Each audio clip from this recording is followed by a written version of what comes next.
Well, hello, and welcome back to the Comix Wellspring live drawing show, Spilled Ink, where we're spilling the ink and spilling the tea, of course. I'm your host, Brandon Bloxdorf, and I'm really excited for this week. We have a packed house, probably one of the most packed houses we've had in a while. So this is going to be a fun 2 hours. I'm kind of sick, so I'm glad we have a packed house, so I don't have to talk the whole night. But we have so much cool stuff that everyone's doing, and we'll dive right into it. So, of course, my amazing, astonishing, wonderful, and scripted, playing with some script stuff. All right, cool. I'm really curious what Max is doing today. Hello, Max, my amazing co-host. Hello. And with us, we have some returning champions like hanging out. I'm really hyped. Of course, we have. Let's start with. Well, you know what? Our returning guest over and over and over again this last month. Our resident, I would say, is Pens and Pedals. Aaron Z. Lee. What's up, Aaron? Hey, thanks for having me. Of course. Working on the Halloween book still, or Oh yeah, I'm five pages away from being done with ooh.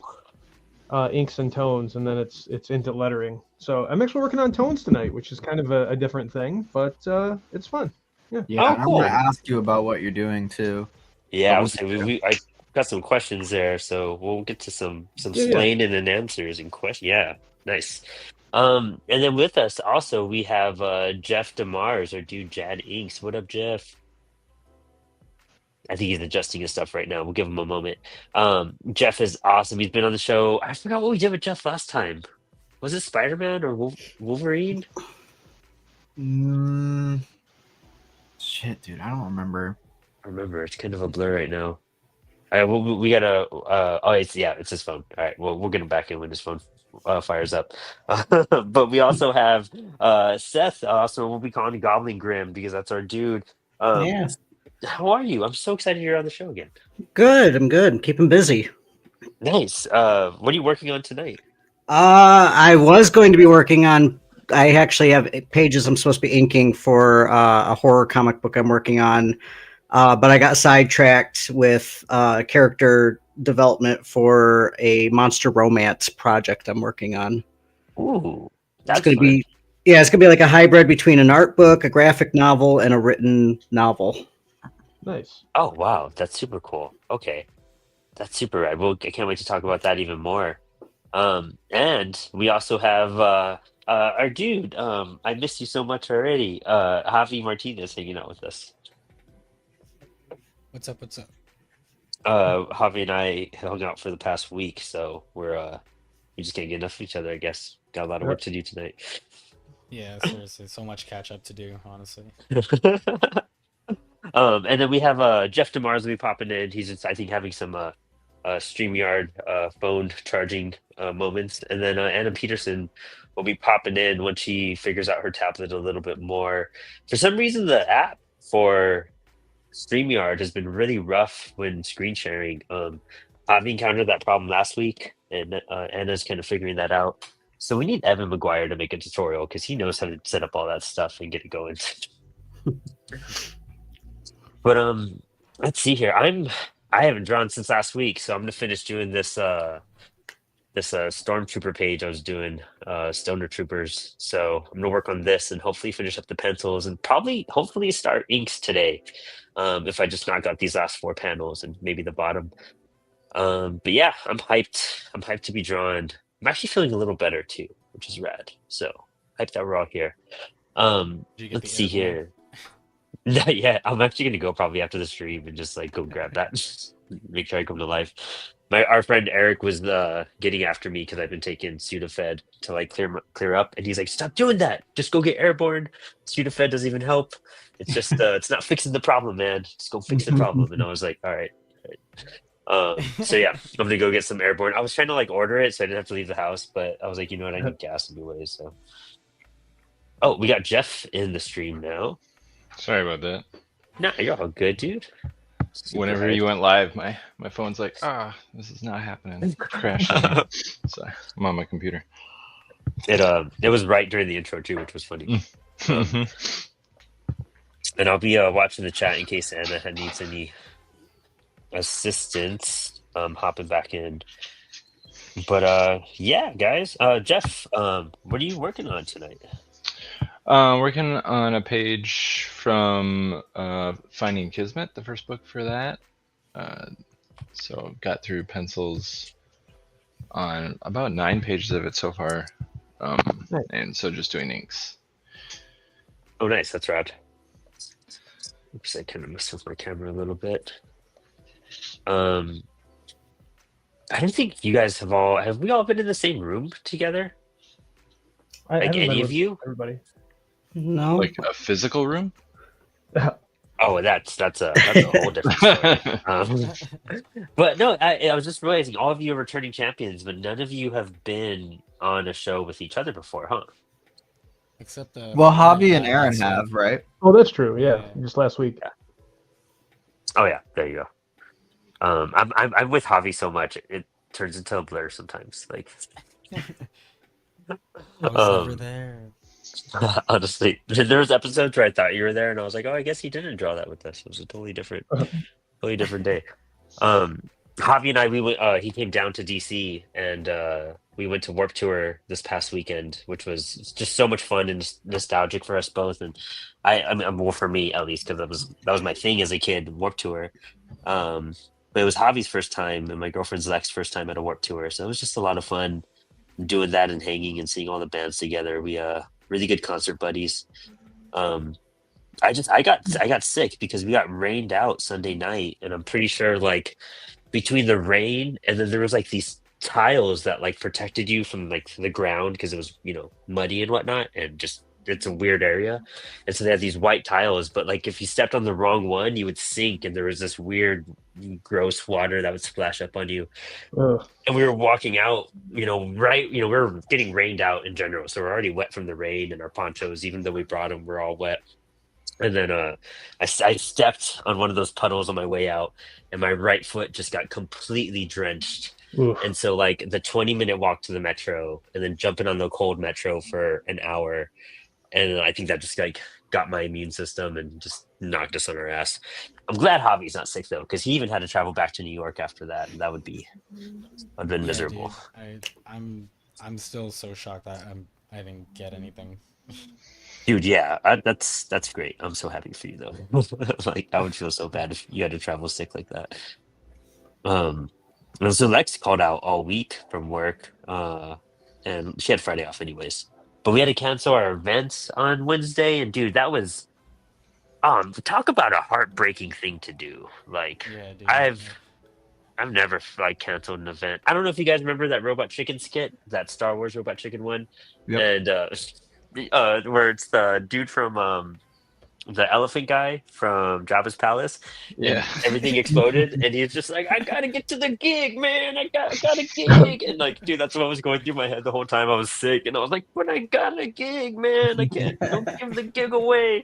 I want to make it to the gig, man. So funny.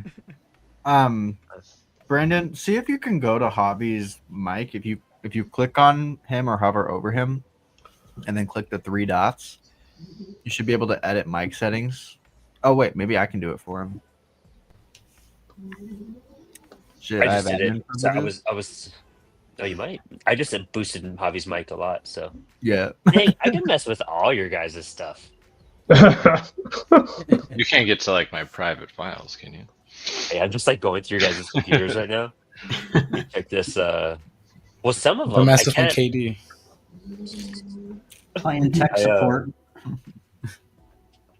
Oh, okay, so some of them are automatically adjust mic volume. I'm gonna do that for Javi and see if that helps it. No, that was the problem. Oh, The really? problem was that it was automatically adjusted. Yeah, Oh, we're gonna bump it. to oh, I there. think you and me are clicking it at the same time. We just, yeah, that's why I was putting it back in. It was just going back and forth. But yeah, so Javi and I were at Warped Tour. That was super awesome. And it was I love Javi, so it was great hanging out with him. It's a good dude. Best band Really? and most let down band of the tour. Oh man, that's brutal. Oof.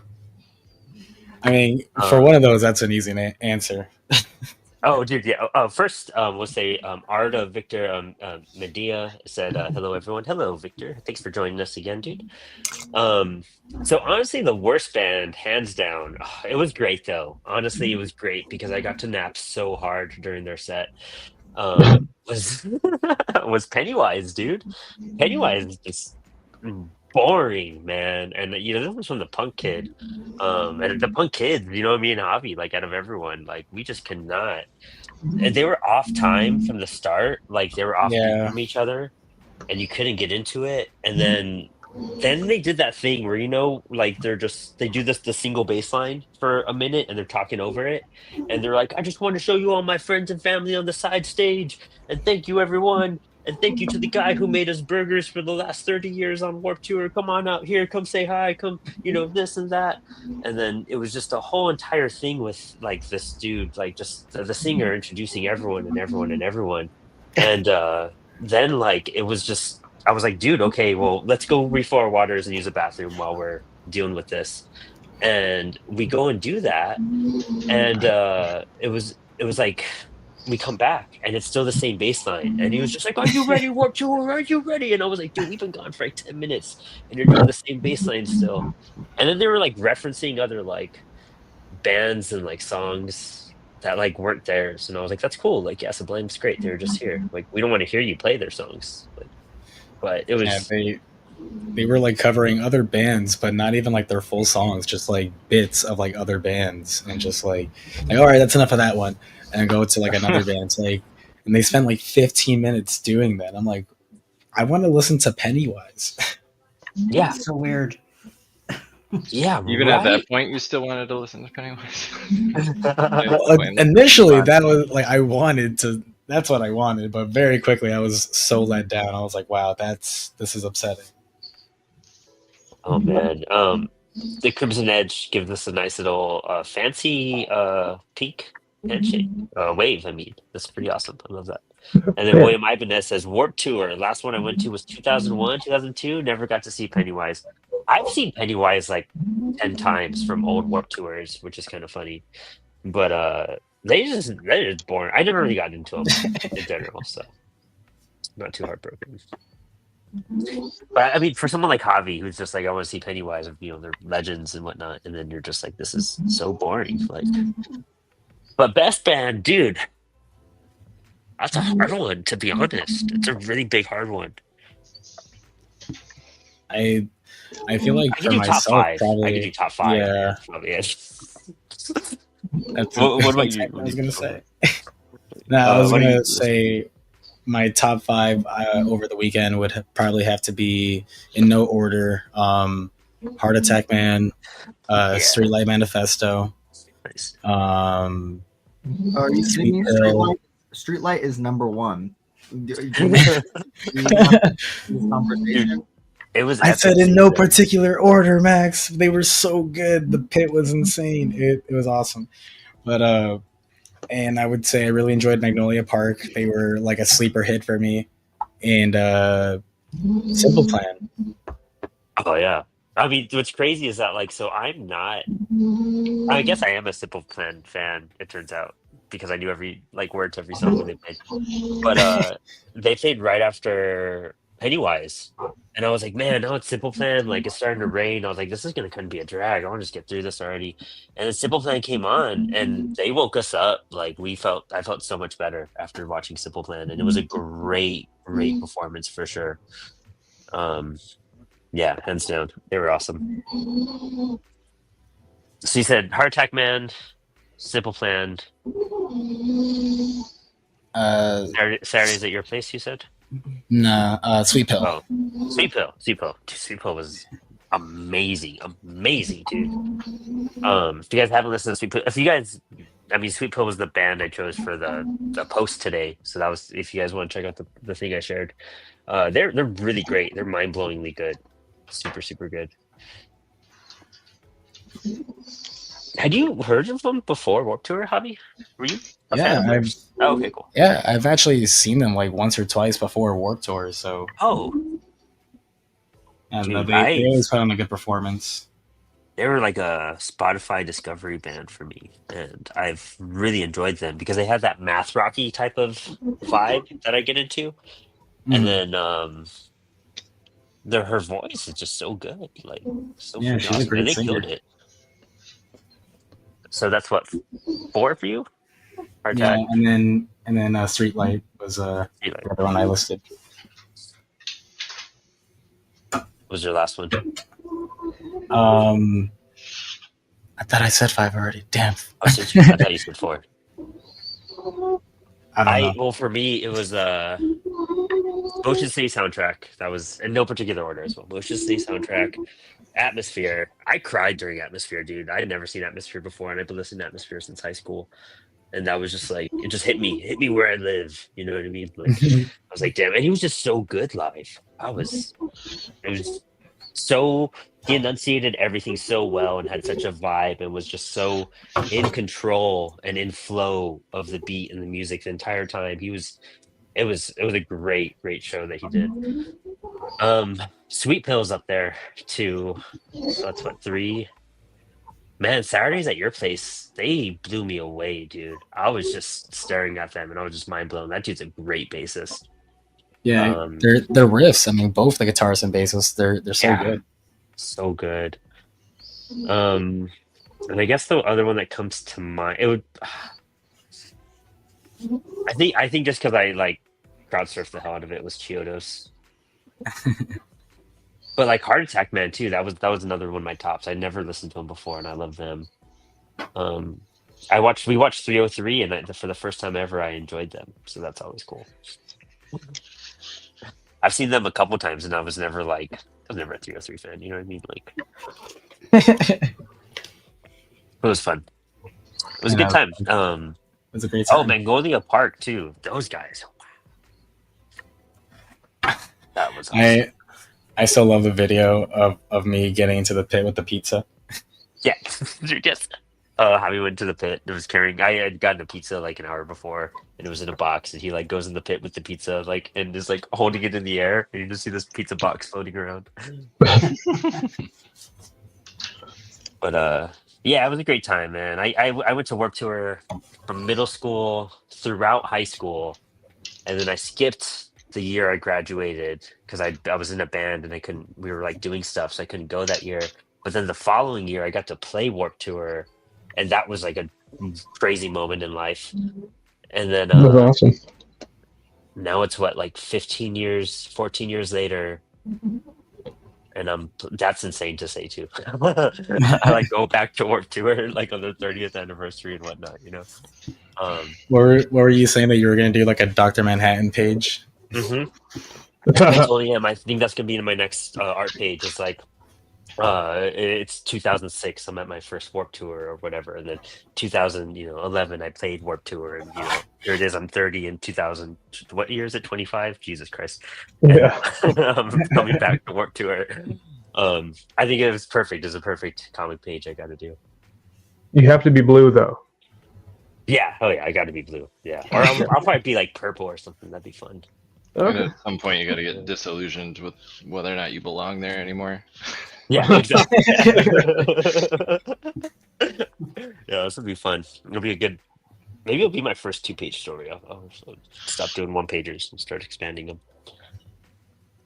But yeah, it was great. Yeah, and being with certain, here's a whole thing. And this is why it means so much to me is that I have been to Warp Tour so much with so many different people, like from close friends to family, like my uncle and my cousin, and to like girls I was dating in high school and whatnot, and with my band, and like with so many different types of whoever I was like really good friends with that year. You know what I mean? And that ranges from when you're whatever in 6th grade to when you're graduating high school. Like there's a lot of friendship groups that dip in and out, and so doing that and going with these guys, like this was one of my best experiences ever, because going to a concert or a festival, even though it was only one day back in the day, it tests your patience with people, and you find out how much some people suck. And Javi and Lex were just great concert goers, so it made it that much better.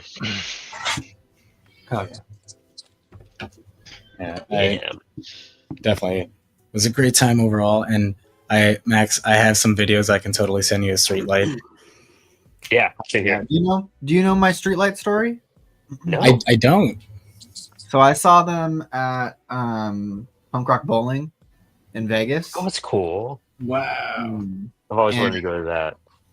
And Leftover Crack was also playing. And so I think Leftover Crack played, and then immediately after that was Streetlight, and I was pitting in the middle of the Streetlight pit when out of nowhere a Leftover Crack shirt just like fell into my hands. And it's this like ratty old beaten up probably 20-year-old Leftover Crack shirt. And I was like, holy crap. And so I immediately just pocketed it. And this is legendary. And so that I still have the shirt and I want to frame it. That's awesome. But yeah. Yeah, Streetlight's so good. I'm sure you're just as upset about the delay in their new album. Yeah, for sure. I used to, I think it was when I was like a sophomore in high school. I was super into ska at the time, so I missed Fishbone, so I missed a couple bands that I really wanted to see, which broke my heart. But that happens at shows like this. But I was like a sophomore, junior. I was definitely a sophomore. And I had my mohawk slicked back, and I had my fedora on the back of my head and whatnot, not completely over, but just the top part. And I had to wear a suit all the time for DECA, so it was all it was funny as shit. If there's uncovered photos of me in high school, it ranges from Blink-182 aesthetic of Atticus and Macbeth shirts with Dickie shorts to wearing dress clothes for deco with my ska outfits to my double belt punk rock ripped t-shirt and tight jeans look. It's ridiculous. I kind of look the same now, I'm not gonna lie. It's not too far off. But I don't know, Warped Tour was great. It was a good time. I miss it. Pre-sale for next year goes up on Friday, and I'm sure we're gonna get tickets, so I had the craziest post-festival depression after that. I was just sitting at work, sitting at the desk right, dude? Well, I mean, it's how we felt just being sick. We were just man, I was reminiscing and I was happy, but I'm too miserable right now. And then trying to return to reality and work has been rough. But I don't know. It turns out it takes me 2 days to recover from a festival like this. So 2 to 3, to be honest. I was exhausted. Yeah, I slept a whole bunch. Dude, Javi sleeps so hard. It is adorable. I will say that as his elder. Javi's dude, he spent the night here for the first night, and his alarm was going off for 20 minutes, and just in their bed, just listen to Javi's alarm because I didn't want to get up, and I was like, this kick his ass. And then the next day, for Warped Tour, he was all passed out, and then I went and prepped. I think it was a Rancid song. It was off of Life Won't Wait, so it had some horns in it, and I just put it on real loud, and I just started jumping on Javi's bed, and I was just we're going to Warped Tour. He was like, I hate you. It was good times. As soon as I heard the music, it was my eyes just shot open, It was great. Good times. But yeah, man, good stuff. So Javi, what are you working on tonight? What's this big map thingy that I know all about that the audience doesn't know about? I am working on a project with Kai Brown, for the first children's book for Apollo. And so I'm designing a map of the world that it takes place in a Paper Mario aesthetic. Ooh, Awesome. sweet. Super cool. And I've been procrastinating it super hard, but finally back at it. Want to see how far I can get tonight during the live stream. I did spend the majority of the day finishing this guy, though. That'll show off real quick. But finish this guy. Yeah. markers. Bam, bam, bam. Oh, whoa! Did you knock that out real Nice. fast? So I had fun making this today. So I'm gonna scan this in at some point. Clean it Was up. that a commission, or was that just for fun? No, that was just for fun. Oh, cool. That's right. I kind of felt like I needed to warm up before getting back into the map. I heard you took like 2 days off, and you're like, I've been procrastinating so hard, and Yeah. and I'm over here just like I haven't drawn since our last stream.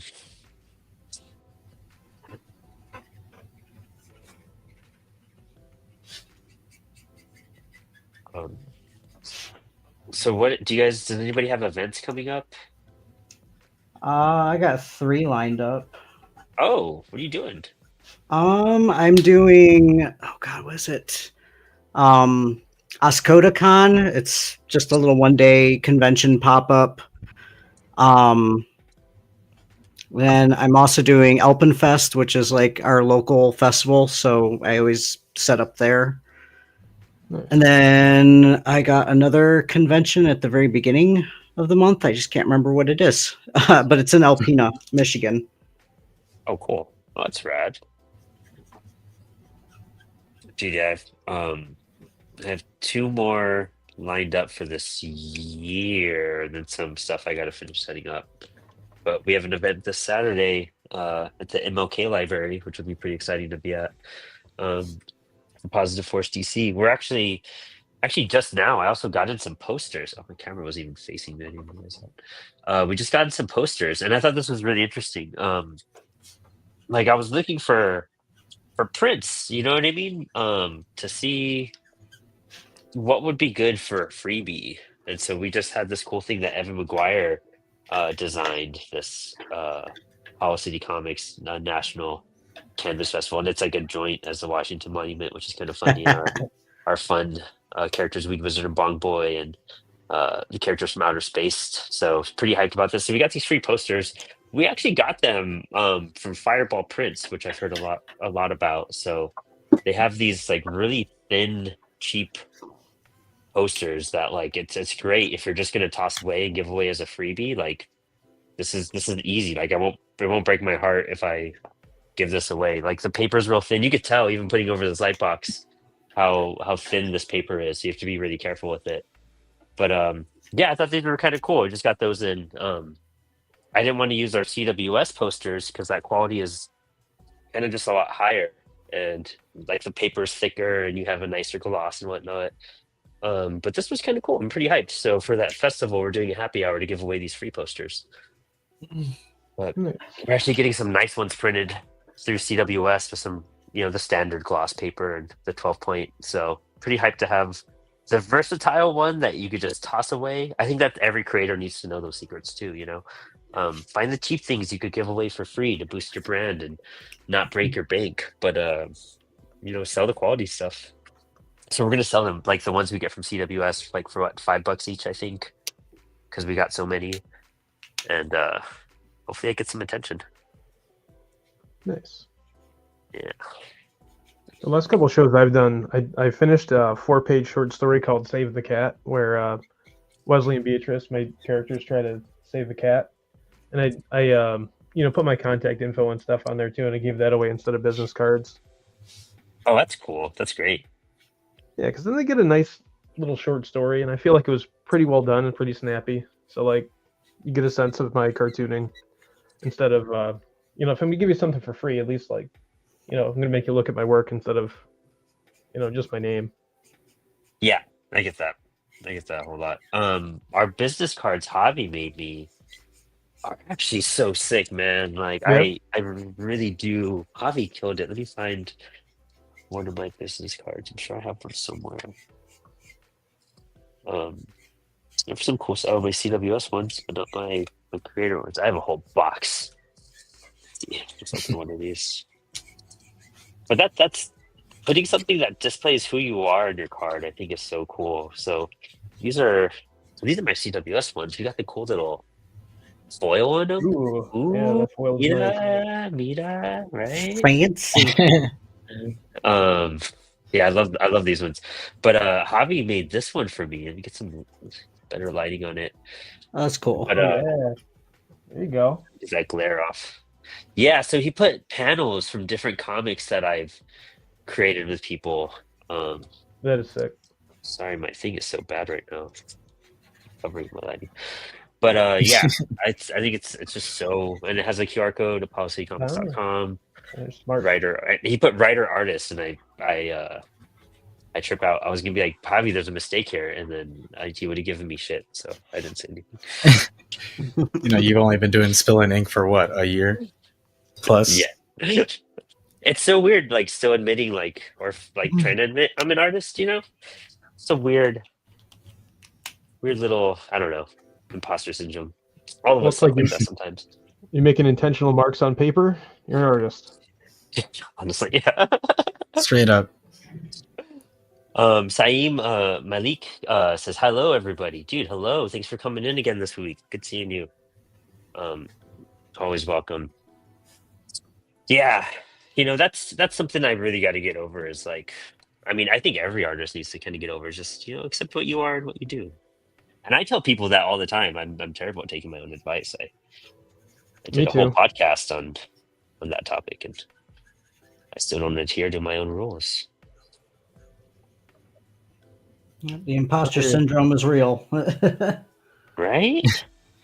And it's even tougher with like something that's so subjective like art, because I find I run into that stuff too, where like I'm working on the craft of stuff for so long, and then if like somebody comes by and they're like, oh, that's bad, and if I get too in my head about it, I'm like, is everything I've done forever bad? And I go, well, hold up.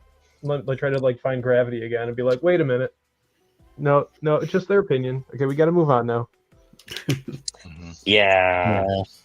It's straight up is that thing that like everyone is a critic, like Squidward says. Yeah. Dude, honestly.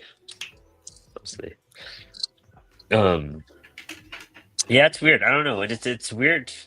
I guess all of us deal with that, but this show really shows how many diverse styles they are. Like all of us, totally different approaches to what we're doing and how we do it, and I love that so much. Like, I think it's what's really helped me make art and continuously feel energized about it is that I look at the screen and I'm like, oh, look at everyone's just doing something totally different, like in their own way and different style. Man, Goblin Grimm, that's freaking awesome. I like your coloring on that. Well, thanks. Because even Jeff's like, dude, you're that's a cool panel setup. Yeah, I decided, like you, I have pretty awesome imposter syndrome. So I was like trying to limit the first book I did all by myself. And so every page is going to be 6 panel. And it really kind of helped things not feel so daunting. Like, Yeah. you can work off 6 panels, you can combine some, but they're all in that, maybe the next book I'll get crazy. But yeah, it's really kind of helped me kind of just explore a static concept. I love working in grids. Both books that I've put out are grid based. Yeah, I think I might have stole it from you actually. Oh, there you go. I heard you talking about it on one of the earlier buildings, and I was like, that might be a great idea, just to like hold me down a little bit. Yeah, give yourself some constraints, and then you can Yeah. like break them whenever you want to. Yeah, exactly. But it helps you to have a little bit of structure, just to Yeah. go with something. Structure. It does I'm also. excited. Oh, go ahead. I was gonna say real quick, I'm just excited to dig into Family Mad Max. Oh yeah, did you get it? Not yet, but I'm excited. I already filled in my survey thing and stuff. I think I just need to put in the size of my T-shirt, but yeah. Oh, okay. Exactly. You'll get it in a while then. I gotta do all that stuff. I still have to get the Okay. book. So me and Nate split fulfillment on that. So any stuff with remarks or T-shirts, I'll be fulfilling, and then he fulfilled all the basic standard stuff. Gotcha. Yeah. Did you get a Family Man shirt or a polo shirt or both? I think I'm pretty sure I got the Family Man shirt if I remember correctly. Okay, cool. Family Man shirt's sick, dude. Such a cool one. Yeah, I wanted to do something that was like, because you like look at comic book shirts, and just like a logo, or it's like like a pretty picture or whatever. But I wanted it to like be very clear, like this is a comic book, and so I chose just panels from the book to make the T-shirt. Which hopefully those will turn out cool. Yeah, I think that's what makes it so rad. I love getting shirts with like the art from the book in it. I think It's more eye catching that way too. Yeah, Yeah. no, right? Right, yeah. There's this cool dude I get shirts from. All my favorite shirts.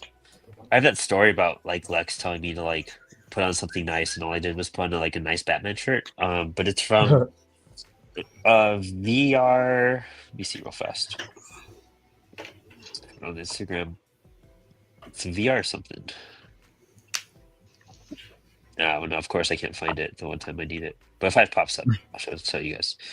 But yeah, I mean, comic book shirts are such a hit or miss because then you see like what some of these mainstream people put out, and I'm just like, man, it's just bad quality or a rough print, you know? I hate those ones. Oh, Giant Size VR. If you look that up, giantsizevr.com or Giant Size VR on Instagram, they have some killer like superhero shirts. I really, really do like. I have a Swamp Thing one from them, and they've done some Grant Morrison runs, and in fact, they're doing a Secret Wars Crisis on Infinite Earths run soon. Mm. Super cozy too. Yeah, I might get a Crisis shirt. I did splurge recently and get there's a Mark Texiera Wolverine shirt, which was like that the prime Mark Texiera Wolverine era, but it's very subtle because it's like it's got like a lighter gray for the claws and then a darker gray for his face, and then it's on a black shirt. But it's that great Mark Tex art, so I couldn't resist. I had to get it. I'm That's wearing a Tank Girl shirt right now. Heck yeah! Nice. Cool. Finding like a shirt of like your favorite like indie comic is kind of finding like your favorite like band shirt or underground band shirt, you know? I would love to Google. Way harder to find a comic book shirt than it is that's like Yeah, really like than it is to find a band shirt. hands down. Sometimes I do get compliments on the shirt that I have from Evan, or his stoner robot, Oh yeah. and like I'm like, yeah, it's my boy Evan.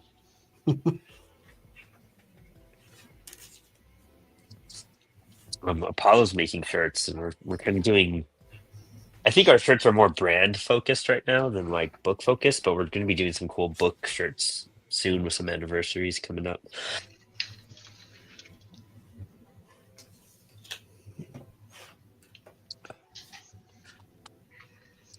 Man, I hate being congested. It's the worst thing in the universe. Thought you were just gonna end it there. I hate.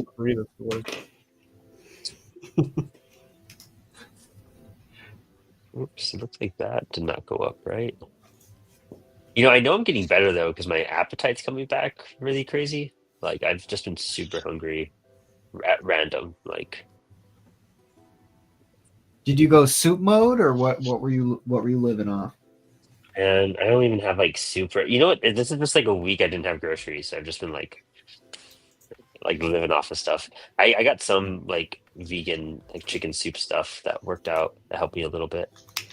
But You guys, he was starving me. I was I know, right? Just a starving hobby the whole time. But I've just been eating chicken nuggets for like 2 days because I'm too lazy to cook. Valid, dude. The I Dino Nuggies. Dude, yeah, straight up, man. I've just been living off of. They I got feel like broccoli, I you don't know, know. so we've been living piecemeal off of like grocery store visits. We'll be like, fuck, we don't have anything for dinner, so we get one thing and eat it for like 3 days straight, and then we're like, fuck. And, like I have food now. I got groceries yesterday, but I don't want to cook. If I can't air fry it in 10 minutes, and I identify with that.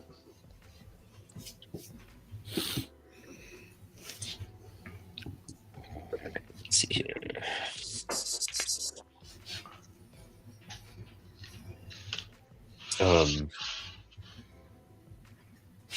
Yeah, even eating at Warped Tour, it was weird because like I hate festival food so much, man. It's just stupid expensive. Like I was really happy because Yeah. day one it was really hot, so we weren't too hungry. You know what I mean? You're so warm, like you just want to eat once or twice, and you'll kind of be set.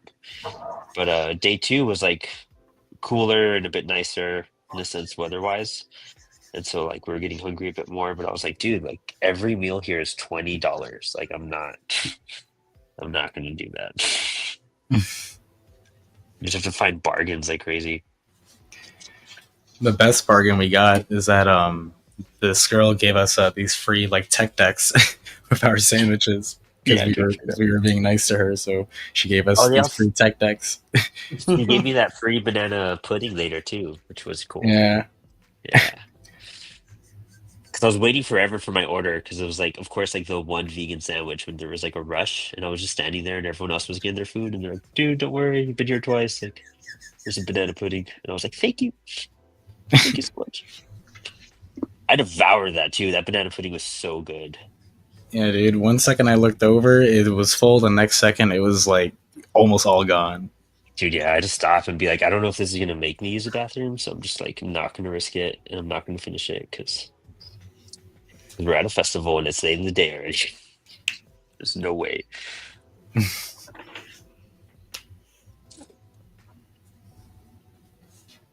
Dang it.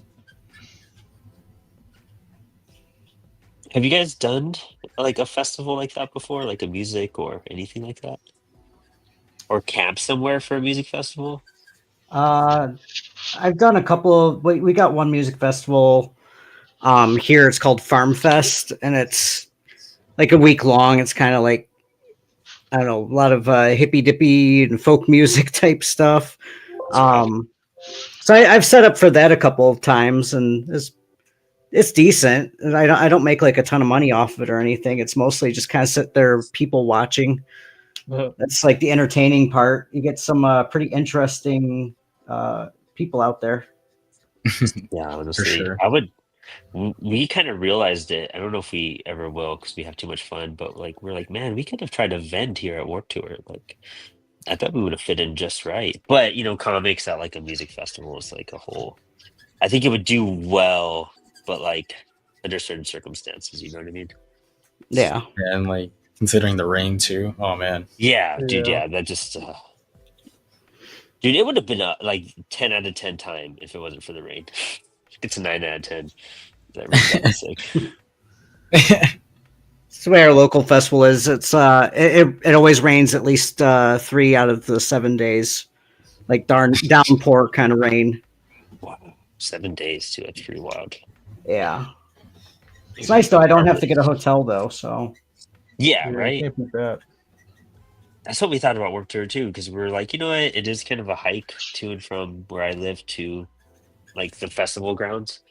But it was like, you know what, it's not bad. I'll do a 2 hour travel, like an hour in the car, an hour in the metro for not having to spend the night in a hotel in DC. Because it was also the weekend of military parade that happened. Oh yeah. It was would have been actually I don't even know if it would have been crazy for a Saturday because it was so empty. Yeah, Like, from it was. Yeah. we were all kind of worried, but then we were like, you know what? Like it would have probably apparently no one was here, so and even on the Really, metro, everyone was at like, Warped Tour. yeah, literally Warped Tour was more packed than that place.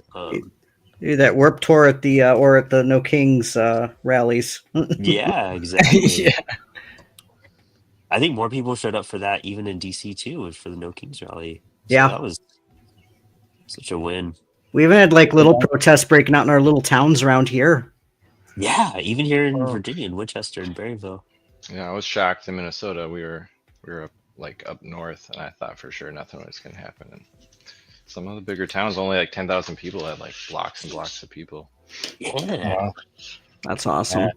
I love I that. saw that in the city, the protest in New York City here, the protest was like 10K of people like all marching down the street. I was like, Jesus Christ, that's a lot of people. It's a festival worth of Dude, people. yeah, that's a Warped Tour worth of people, honestly.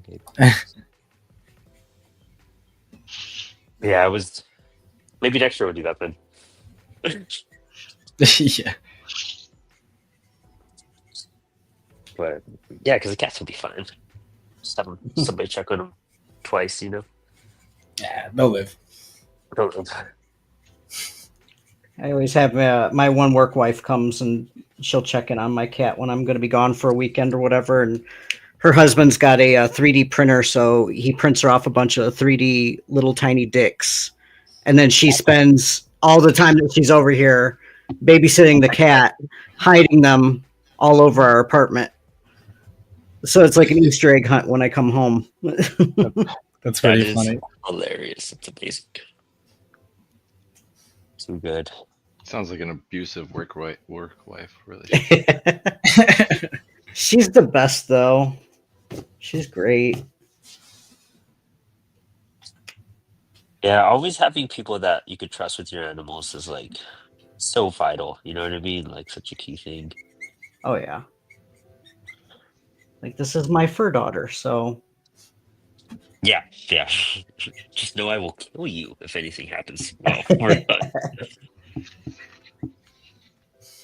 My dog is like snoring on my little couch next to my drafting table. Oh.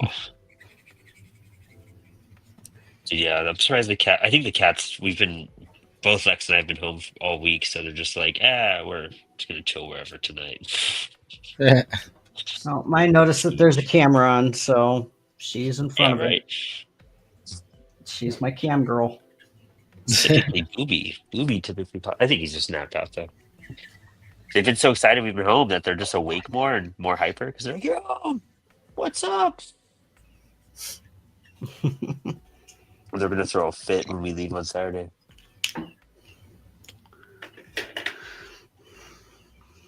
Oh, you know, I have an event on Sunday. It's going to be in Brooklyn, New York. It's the Daylily Art Market Festival. So it's from like 3 to 10, if I remember correctly. Open bar, musical performances, DJ, all that stuff. So it should be fun. Did you just say That's open right. bar art festival? Yes, sir. Jeez. That sounds It's trouble. awesome.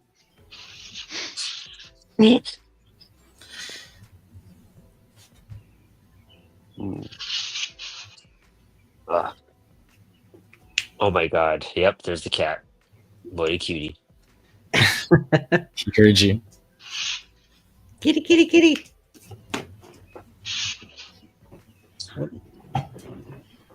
Drop in my marker caps. There it is. Is that custom blue line paper, Jeff? Not really. I always buy blank paper, so then I print Oh, out. nice. I print out all the stuff on it. That's sick. Ask me if I need it. I don't need it. It's all just vanity. Oh yeah. I get that. We've had so many shifts with CWS. All you guys are on the table for some. We're going to be reaching out real soon for some blue line to give you guys blue line paper.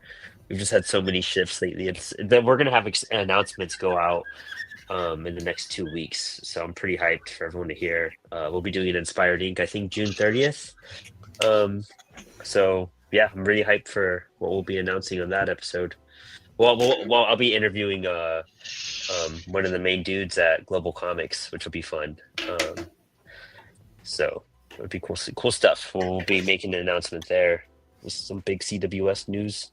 But it's fun doing these monthly Inspired Inks too, because not having the bandwidth or time to do as many episodes as I used to, but having to do like one a month live with someone big like that, it's always really cool.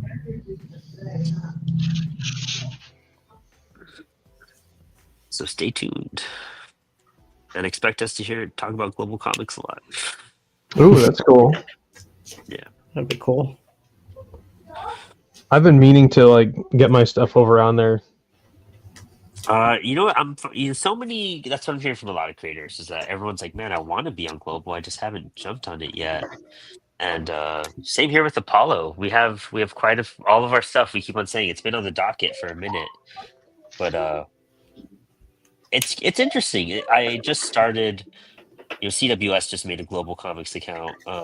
Nice. And we're offering, we did some really cool anthologies last year when I first got hired. I did a free comic book day one, and then I did one for Heroes Con last year, and we never got to put them into print because just the chaos with the move and everything, and me just jumping into that position and all this stuff, Mhm. So they just got put on the back burner. So talking to Global about doing this interview with them, and then I was like, oh well, you know what? Like, why don't you just can you do a walkthrough with us? And we did a cool meeting where we did a walkthrough on setting up the account and adding your books. And there's so much to it. I was pretty blown away with how much Global offers, especially in the sense of having a digital store. It's pretty awesome. Yeah, like you honestly, like anybody could set up their books there and make some money off of it. So if you're not on Global selling your books, you're kind of missing out on some funds. I found out, which I mean we are too. Apollo 100% is. We might even redirect our digital sales to that platform to make it easier. Yeah, I've enjoyed that platform. I played around with it a little bit and like read some indie stuff. And Wesley Griffith, if you're familiar with him, Oh yeah, he has his stuff up on there. And that's cool. yeah, I read through a bunch of his stuff, and I was like, man, this is a great platform. I've listened to some interviews with the CEO, and it seems like he knows what he's talking about, and he's in it for the right reasons. Yeah, I can see that too. Not like another selling Comixology to Amazon just to have it be destroyed type scenario. Yeah, there's a lot of weird stuff going on with digital platforms. There's that one called Binding. Have you heard of Binding before? No, That's a newer one. It's the dude who actually split off from. Did you hear that app called Omnibus that was around for a year or two? As a I've digital heard about reader? it vaguely. Yeah, they kind of faded out. I guess some stuff happened.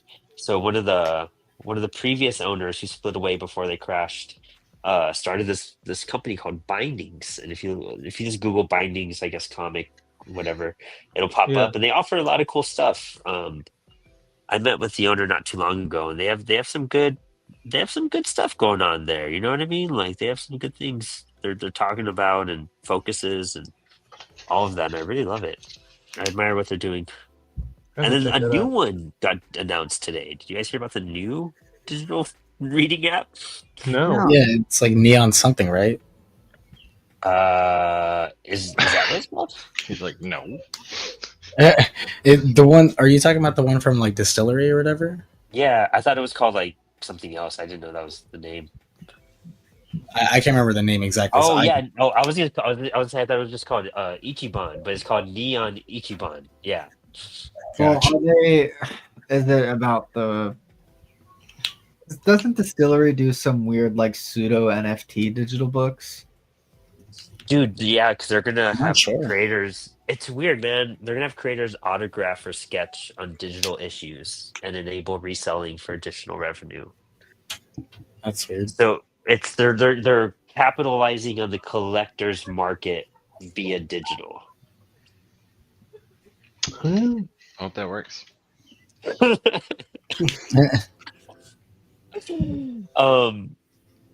Yeah, let's see, Chip Mosher and David Steinberger, the founders of Distillery and the co-founder and head of content at Comixology, are taking it to Comixology and Amazon, which bought it off Steinberger in 2014.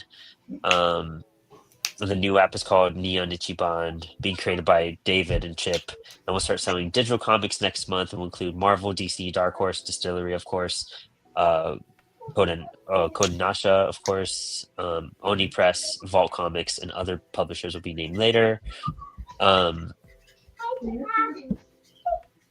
Yeah, it says even on this article, like I bet you will be able to have in-app purchases and subscriptions from the off. It'll offer single issues, collected editions. Yeah. Huh. I think that resale thing it throws me for a loop. I get I could get the idea of like, oh, you get a digital artwork sent to you, a digital sketch or something. I think that has some interesting aspects because so many people are digital artists. I mean, we have Anna was doing digital herself, and then over here Pens and Pedals doing digital. I think that's kind of cool that you have the ability to like utilize more of your digital art and make more purpose out of it, that can make sense to me. I like that some Marvel pencilers will do digital pencils and then they'll print off one copy and they'll like stamp it and sign it, and that they'll sell that as an original at shows.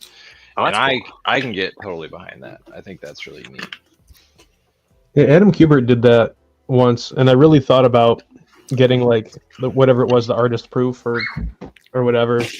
But even that was like $300, and I was like, I love Adam Kubert, but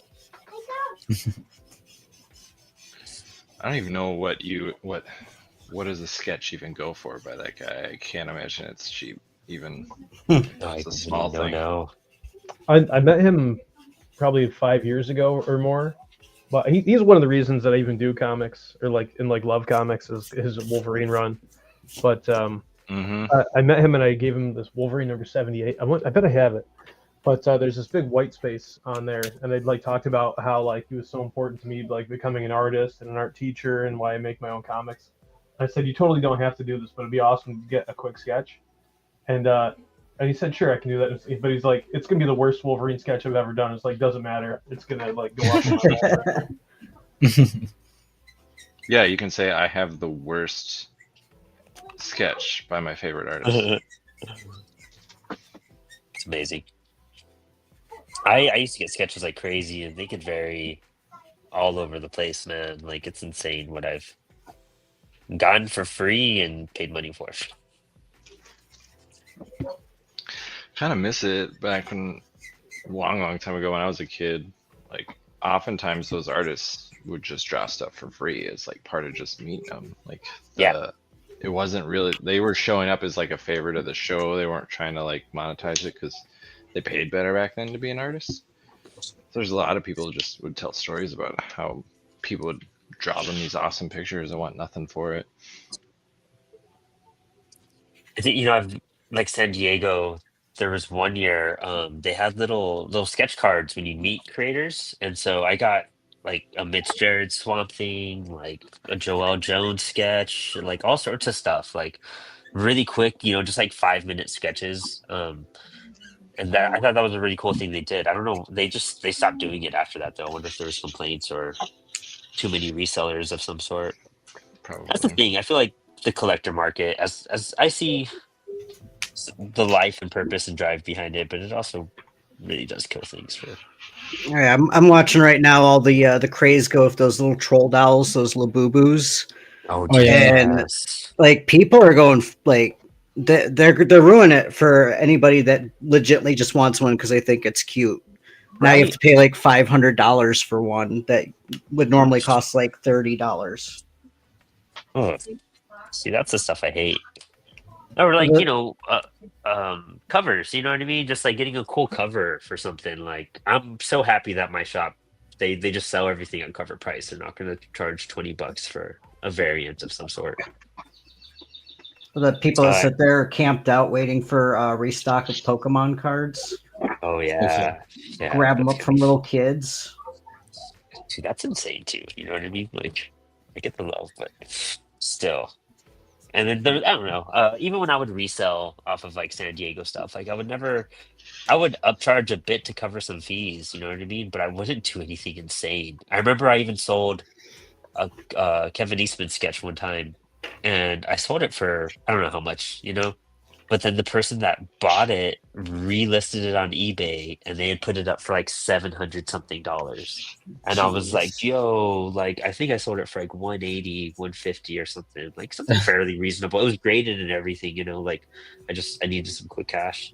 And then just to see it like flipped for that, I was like, wow, like I'm either not being greedy enough or like these guys are just assholes. Like, it's a lot. It's probably both. A little bit of both, yeah.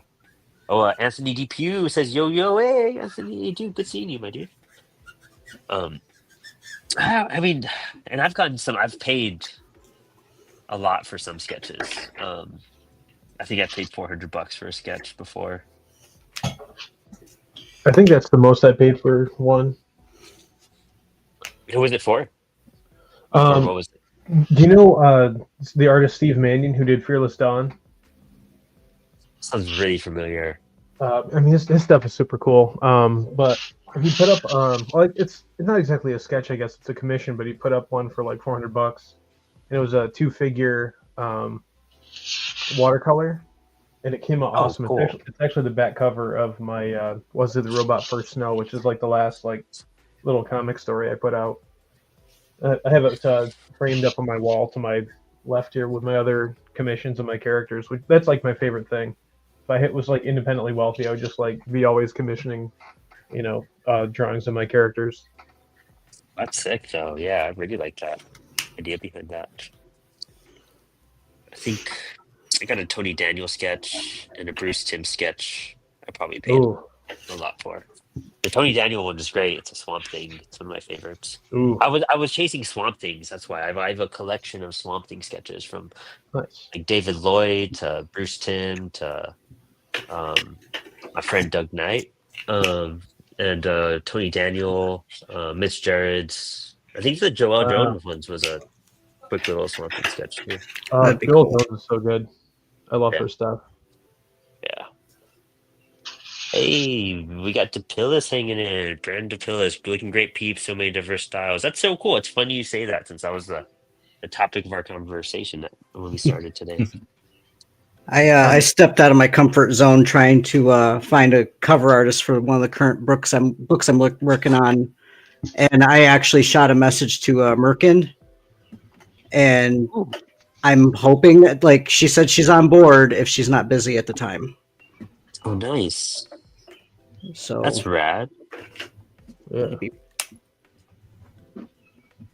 I think, Apollo wants to do that every so while. Just find a really cool artist to like commission for a cool cover. You know what I mean? Find an opportunity for that one day.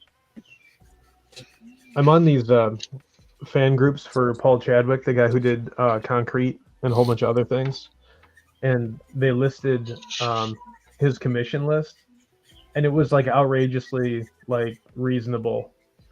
Like I think it topped out at like $600 for like no limits, like 2 figures, ink and watercolor. And man, I was like, I really hemmed and hawed over it because I was like, that is such a good rate. And like my Wesley book is so influenced by Concrete. Like they're going to a farm in this story. Like that's almost like me just ripping off a Concrete story. There's not the gravitas of the Concrete farm story, but the setting is definitely influenced by that. So I almost did it. I probably will regret it. Kind of sounds like you do. I'm gonna be honest with you. Yeah. Because it would be so good. But maybe he'll do them next year, and I just hit him I'll up, do see if you next can squeak him in. Because sometimes all those things they just take them down, and then people cancel on them, and they got slots, but they don't want to open it back up. Yeah, that's very true too. You're probably They'll right. just squeeze it in, being like, "Hey, thanks for they cut it off to." It's like when I say I'm taking a break, like it just mutes like people. It doesn't really stop anything. yeah. I did that during October or whatever, November, December. I was like, "Hey guys, I'm gonna get off for the holidays, like so enjoy yourselves." And then everybody hit me up, and I was like, "I didn't even take a break. I just put 6 people in mute basically, and that didn't stop anything." I was a little offended being on mute that whole time. You're like, I really need to do during December. It's like I didn't know I could still just hit you up and you did. Dude, answering social media is like my worst nightmare. Like my messages stack up. Like even after this weekend, just not answering for the weekend and then being like, "Oh, I'm sick Monday and Tuesday." Like I won't even pay attention. And then coming back and I had like 60 unread messages, and I was like, I don't even want to look at this. Like, Man, you gotta get less popular like me, man. I don't have to do any of that. I get excited when my phone rings. Yeah. What? It's like it's just me. It's just me, obviously. It's just Every time. yeah, it's just you. Just me. Yeah, You're when the I one get a person phone I call, just it's, reply. spam or my wife, and that's it. Honestly, I have like 3 chats pinned on the top of my messages that I will always like. I just have to keep an eye on. You know what I mean? And then there's like 2 chats on my actual text messages that I reply to. Everything else, I'm just like, it's just too much work. I'm sorry, Dad.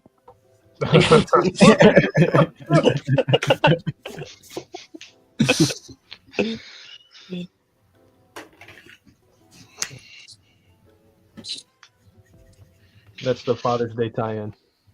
Yeah, right. There you go.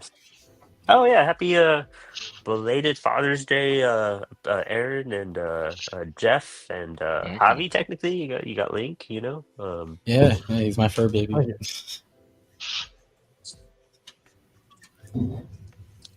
And if you're a father as well, Goblin Grimm, happy Just for the Father's fur, Day. baby. Same here. There you go. All right. Still We're counts. on the same page. Yeah. The cat and the frog. That's about it. Still life. You're watching over. You know what I mean? Like. Yeah, it's like thunderstorming over here, so Link has been like freaking out all day, just hovering around me. Oh, poor baby. Yeah, we're getting thunderstorms today too. Actually, yeah, it's sleeping right now. Yeah, since we had that one tornado, it's been 3 years now. My cat like freaks out over thunderstorms. Oh man. Yeah, I would too after a tornado. Yeah, dude, Yeah. I would too, yeah. It ran right alongside our apartment. Like it barely Oh, missed us, but it took out pretty much the majority of the neighborhood next to us. Jeez. Same, dude. What was that like? Like I assume, were you in the apartment when it happened, or? No, I had just left and I went downtown to go have ice cream with some friends, and we were walking outside just when it was starting to kind of ramp up. And my one friend was trying to pull me and her boyfriend down into the comic book shop where her mom owns the comic book shop. And she's yelling at us to like get into the building to take cover. And me and the boyfriend are like walking down like, oh, this is kind of cool looking. So, you know, she had to be mom and wrangle us inside. But yeah, it was, I think they categorized it as an F3.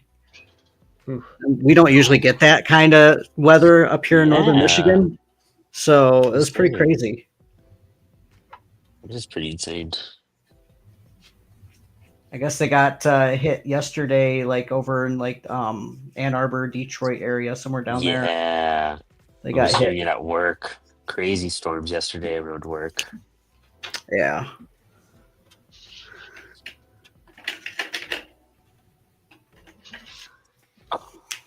Oh, I got bit by something.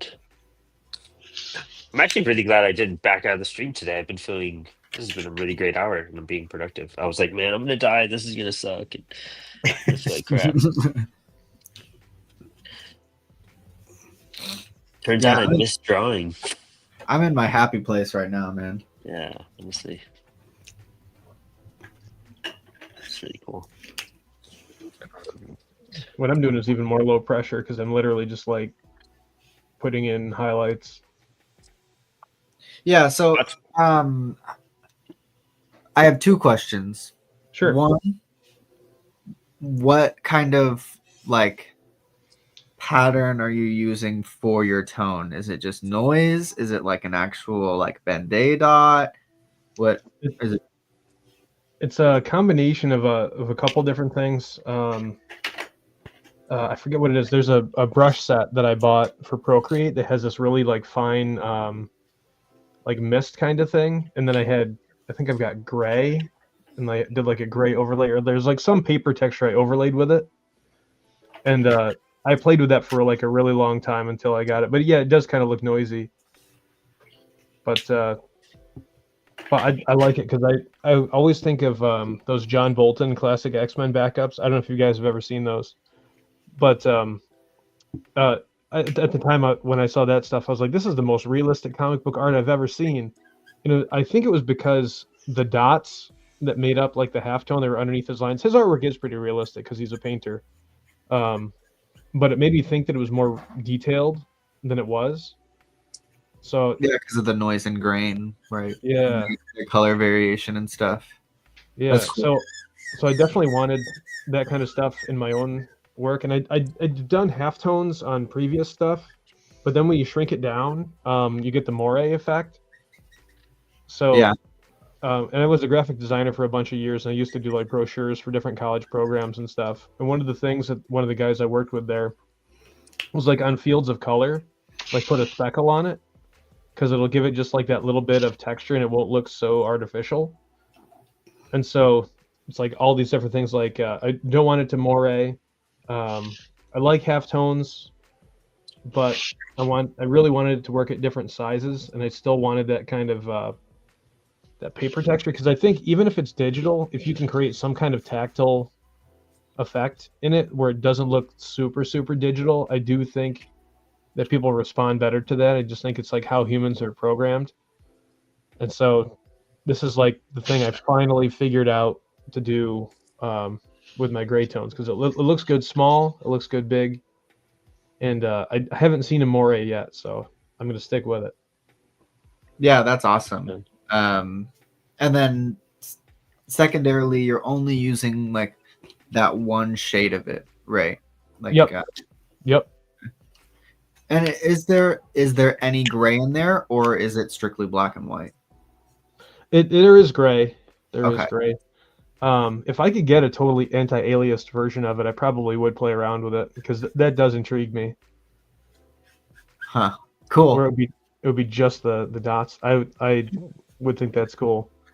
But you go ahead. could try doing like a whole sheet of it, right? Like a cover whatever digital file in that pattern, and then take it over. Are you using what program are you using? This is Adobe Fresco. Oh, okay. So it's like their Procreate. Yeah, I mean, have you tried throwing it into a Photoshop document and just throwing a threshold filter on it yet, or no? I have not. Okay, you should. Yeah, try doing that, because that's literally what threshold is. Is it says, okay, any pixel that's above this value gets turned black, and any pixel that's below this value gets turned white. That'd be a good So experiment. I'd be interested to see what happens. That's how I made those little Apollo scavenger hunt things for whatever con you guys were doing. Oh, cool. Oh, The eye drops, and I did the yeah. other stuff. Yeah, that was just a threshold filter. You know what? Those, I don't know, maybe it was how we downloaded them, but those printed weird when we went to. Really? Yeah. Huh. Yeah, when Javi and I went to the library to print them, we sent the file. Right, Javi? No, the totems printed right. It was it was just that Hyperforce one that printed weird. Hyperforce. Yeah. Okay, so it's totally different. My bad. It was a totally different thing. Yeah, Max is The right. perfect Max. Yeah, it was that threw me off the Hyperforce first prints, like the little fire you made. They just came out all black, wasn't it, Javi? It was weird. For the Hyperforce one? Yeah, it was like like all black, and like and then when we tried to fix it, it came out inverted. What the heck? How weird. It's very strange. I will say Clip Studio Paint is pretty good with tones in terms of it doesn't do any moire at all. And because the last book I did, I forgot to shrink it down, and you can shrink down. It doesn't really change I don't even know what it's called, the size of the actual moire. It just keeps the placement of it. So I don't have any technical terms like some people here, but I know that I shrunk the layer down that had it, and it didn't really affect how it printed. You said Clip Studio, right? Yeah. Oh, that shit. That was made from manga, so it doesn't surprise me that their tones are really good. Oh, wow. Yeah, I had that back when it was still Manga Studio 3, and now I got the latest version of Clip Studio. I love it. It's like such a low barrier to entry too. I actually have 12 months free. If somebody wants to hit me up after, because I did a Humble Bumble for some brushes, and it came with that. But you can get it. You can get the basic for like lifetime for $50. Like, it's not. I mean, it doesn't come with any of the updates. You'll get stuck in that version. But if you want to try it out, it's super low barrier. I mean, and it's so good already. Like, sometimes that kind of works. You're just like adapting to a program, and you're just like, I'm glad. I don't want it to change. Like I just need to use what I use, and I'm happy with it. You know, like being a stubborn artist isn't bad. So traditional artists basically are like we're not updating paper and pencil. You know, same thing. In the Instagram comments, we had a indestructible Sam. Yeah. Well, we have a comment here saying, "Hey everyone, any advice for someone wanting to get into writing and illustrating their own online comics and eventually, potentially print it eventually?" Start Do it. small. Is what I would do. Yeah. If you're, this person is writing and drawing, right? Or Yeah. yes, writing Yeah. and drawing. Yeah, start small. Do anywhere between less than 10 pages, for sure. Yeah. I'd probably like 4 pages is a good test if you could tell a story in 4 pages. And then try that. Submit to anthologies. Anthology. Get involved in projects. Meet people. And finish something. That's the biggest Thing. That's the biggest thing is finish something. Also, if you're doing, Go ahead, Anna.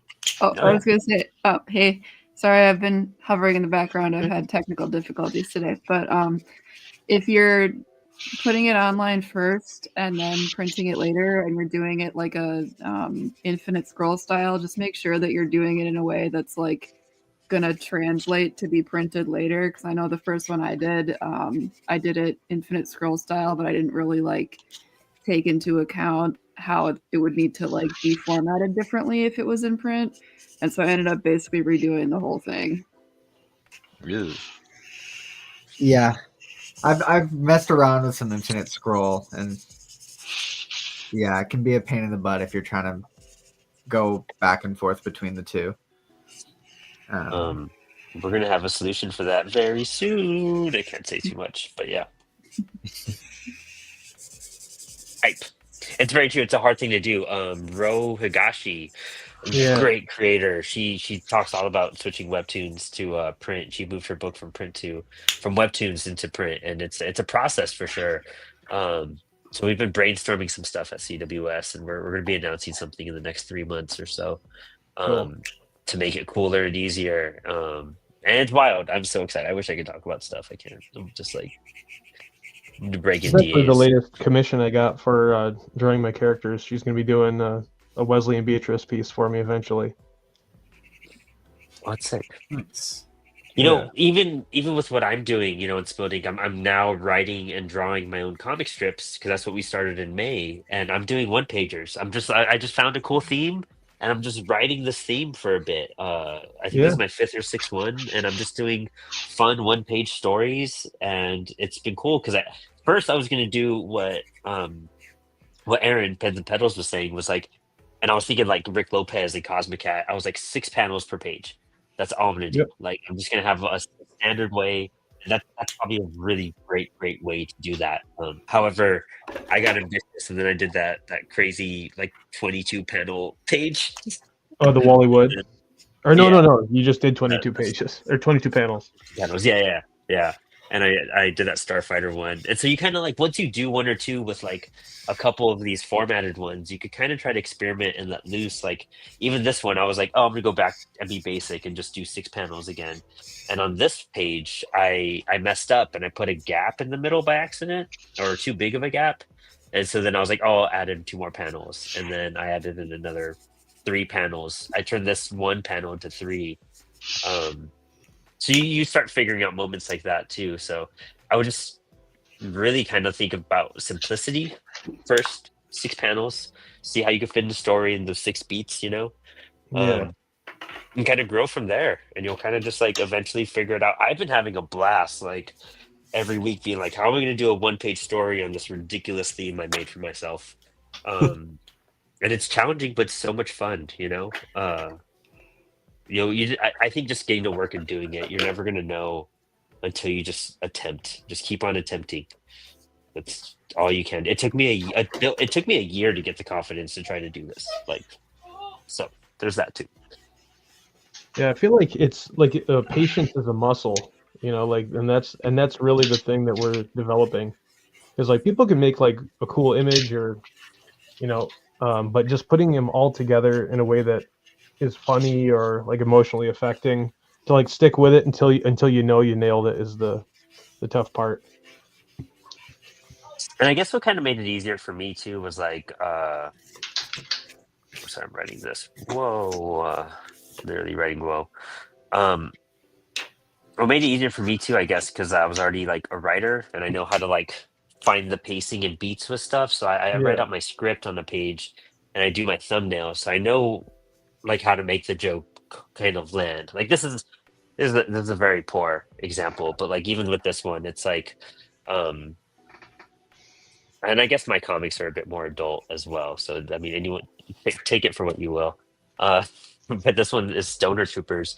It's Space Weed is why I joined, and he's like, same. I actually like Jedi's, and then a Jedi comes and lands over here, and they're just like, oh fuck.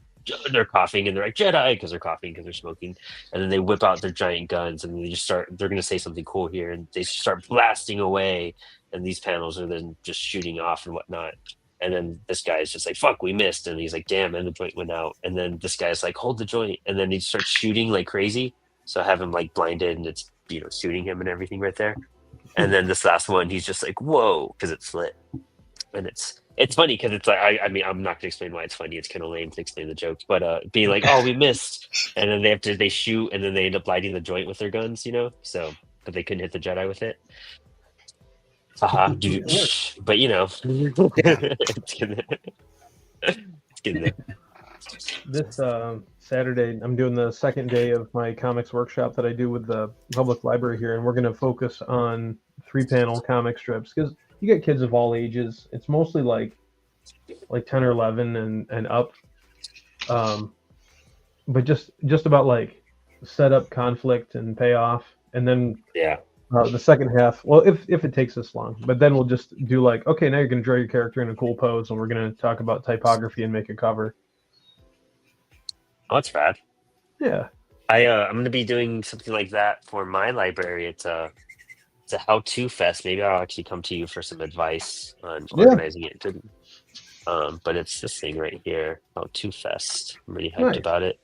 In September, so I'm really excited. Teach some kids how to draw some comics. It's blending into panels as well, so we're pulling some elements from panels. But I don't know how much of the draft we'll have ready by then. Yeah, use whatever you can. But yeah, dude, I hope that answers your question, Indestructible Sam. It's just, just take it bit by bit and just patience and I mean, I guess it's like whenever I start a new job and you know how you're the experienced person at that job and then you get a newbie and then they're all freaking out like, oh, like, it's so much to absorb and all this. And just know you're going to suck for 6 months, just know that, like, just know you're going to suck. Once you accept that, it's just a breeze. The hard part's done, Mm-hmm. Accurate. Yeah, it's super true, to be honest.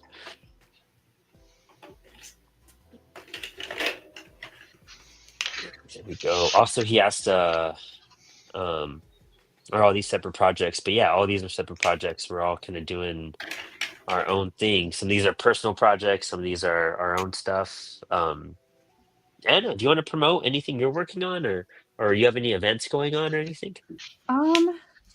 Yeah, I was actually working on some.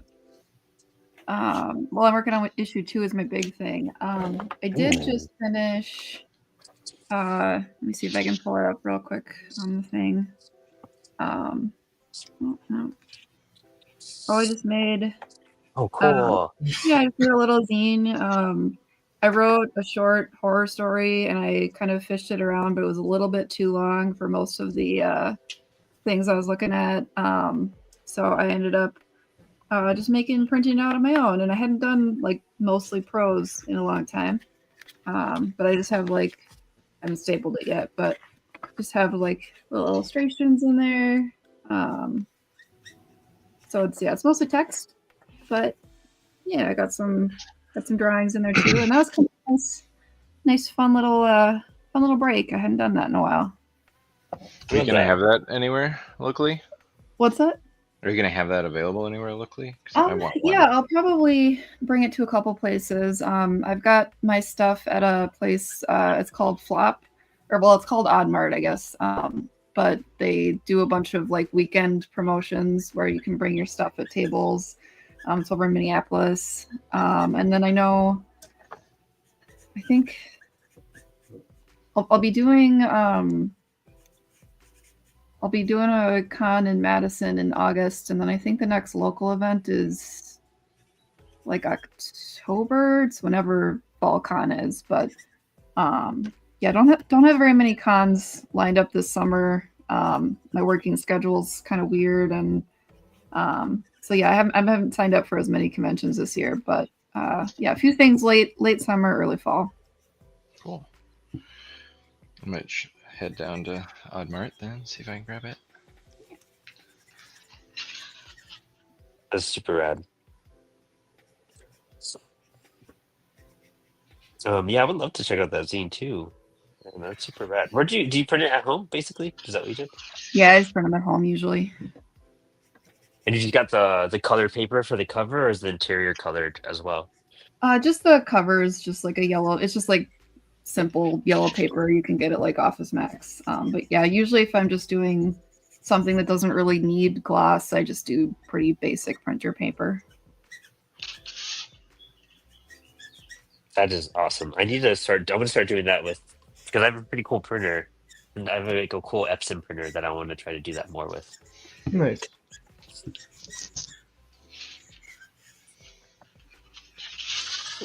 All right, so I finished some of this.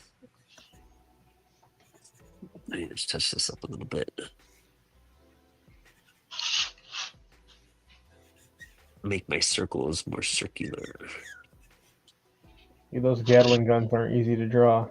Dude, it was so hard. It was so hard. I'm not like happy with it, but it was so hard. I swear to God, like these two panels took me a while, which is why I decided to black out like their lower halves and their legs, because I was like, forget this, man. Like, yeah, there you go. These lines, perspective, dude. Like, I don't know anything about that yet. Like,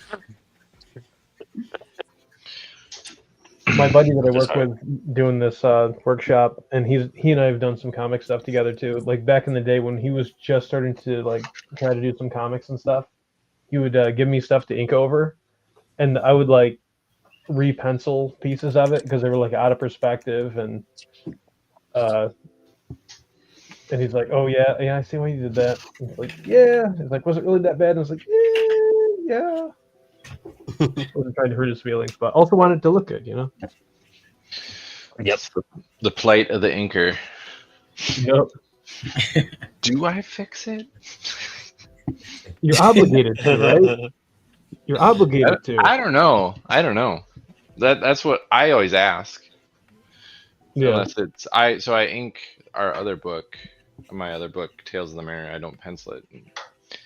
The penciler, I've known him forever, but I think halfway through the first issue, I just stopped asking, and I've never come back and been like, "Do you hate it when I just like change all your stuff?"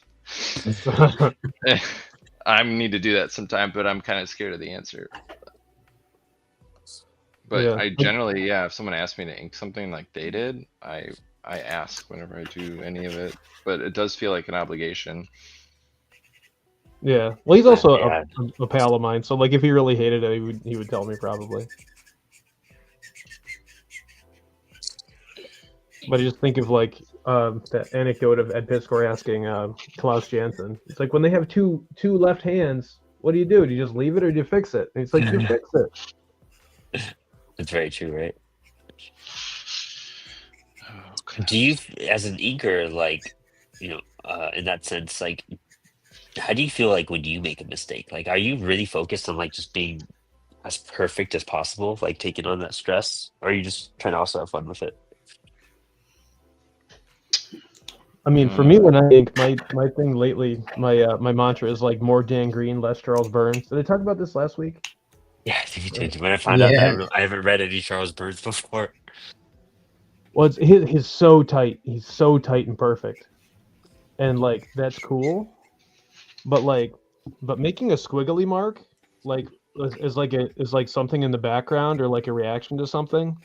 That's a solution too, and it just feels good to make a squiggly mark. Charles Burns never does a squiggly mark. It's always super super tight.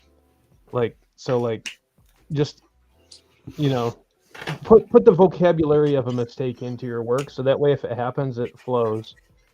I think that's the space I'm in. You gotta leave proof you were there. Otherwise, it's tracing. Indestructible Sam has another great question. Is it cheating to take photos of your own to use as templates, trace mix with some embellishments, and then ink over that and then color? No. Sounds like that's legal.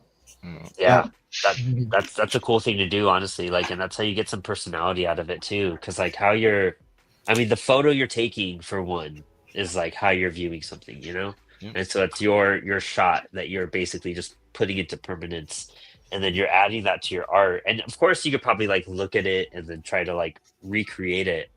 But if you're doing that for backgrounds and everything, and it works for the piece you're doing, like make it happen. Like I should do that more. I feel like I'm lazy for not doing that. A little secret: most of your favorite artists probably do that. Yeah, honestly. Yeah. They probably. The tracing part is there's various degrees of tracing. You know what I mean? Like there's manga artists, that definitely trace and or just don't even trace. They just like threshold it or do some photo adjustments to it to do background. Oh, yeah.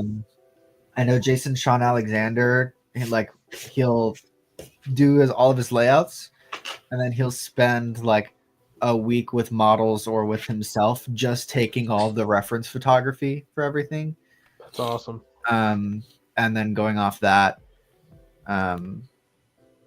And yeah, I can't speak on anybody else's process for sure, but definitely people do that. See, that's sick. I would if I was gonna do my own book, I think that's what I would do. I would gather all my like imagery, and then I would go into the art. Like I would kind of make the book with a bunch of photos and like action figure poses and everything, and then I would like thumbnail it and then kind of move to the art through that. I think that's smart. I know that some of my favorite artists from more modern days, like Jorge Jimenez, I know he does reference photos where he takes photos of himself whenever he's doing Batman. And literally. he does that. Yeah. Or Mitch Gerrits uses a lot of reference photos. I know Chip Zdarsky uses a ton of reference photos and has gone on the record plenty of times as saying like reference photos are your friend. Yeah. Oh yeah. It's photo bashing is what it is, in like a concept art or like entertainment art term. Yeah. Like a lot of the concept art you see for video games or movies or whatever, probably about 60% of it to 70% of it is photos, and then it's just like mashed together and blend and photoshopped really well and then painted over. Yeah, I think of like Mike Deodato Jr. I think a lot of especially that one Punisher cover he did forever ago, where he like basically laid out. It's like, here's all my photos that I compiled into Punisher, and then I draw from that. And then he also asked a really go for it. Oh, I was just gonna say that my brother and I actually want to make a comic together where he's a photographer and we kind of want to do sort of like a Tintin type of thing where it's like he uses photos for the backgrounds and stuff, and I'll draw in the characters and whatnot. Oh, that's cool. They also ask, or what are other ways to learn from and perspective, if not that? So yeah, anything else like perspective wise or other advice for doing things like that? I know we covered some of it right now too, but perspective. Yeah. Well, I guess I suck at that too. Drawing in general is like, don't stop drawing, right? Constantly be sketching and learning and trying new things. It's like you set out to do 500 hands and then do your 500 hands, and then you're going to be really good at drawing hands. Or you probably aren't going to be that good, honestly, if you just draw 500 hands. You'll be pretty okay. But the more and more you draw 500 hands, the better you'll be at it. Oh yeah, hands down. I mean, like again, I guess like choose if you're doing these like stories for yourself, choose a prompt that you're gonna have fun with. You know, like so I did the Star Wars prompt because it was May when we started this. I was like, oh well, you know, I was watching Clone Wars at the time and everything, and so we did the book of blocks, Bo Bloxdorf Fett, and then the Skydorf saga, and this is now Stoner Troopers. So I found a bunch of ways to like do stuff, and because of that, I've drawn ships. I never thought I was going to draw ships for a while. Like drawing guns on this one, which is super hard apparently. Like and you know, clone trooper armor, and like I'm drawing Jedi's, and I'm making up stuff. Like I turned my cat into a Sith, you know, and all my pages are downstairs for us. I'm showing you guys, but you know, find a prompt that you'll be surprised what you end up drawing if you're just like, okay, this is what I'm doing. And then once you think of that story, you'll be shocked of how many elements you're putting in there that are going to challenge you, you know? Like I'm not doing backgrounds on these because it's just a lot. Like I haven't gotten to background stuff yet, but I mean, just doing characters and situations and poses, it's interesting. And it's going to challenge you. Every week I dread it. I think in terms of like perspective, like, you know, I feel like that's something I struggle with all the time, but I think just learning a basic point of perspective, like, and moving your way up from there to starting to use grids to get your perspective and things of that nature. There are levels to it, and it really just does come back to just having to be consistent with drawing and Yeah, just keep pushing studying yourself. studying the perspective of film shot is really useful. So just take a shot of film from your favorite movie or whatever it is, right? And then see where the lines converge. And you know, like trace over it and find that perspective, and then do that over and over and over again. And that teaches you both composition and perspective. Yeah, composition is super important in terms, like, that goes hand in hand with perspective in the world of comics, like down to your panel work and everything.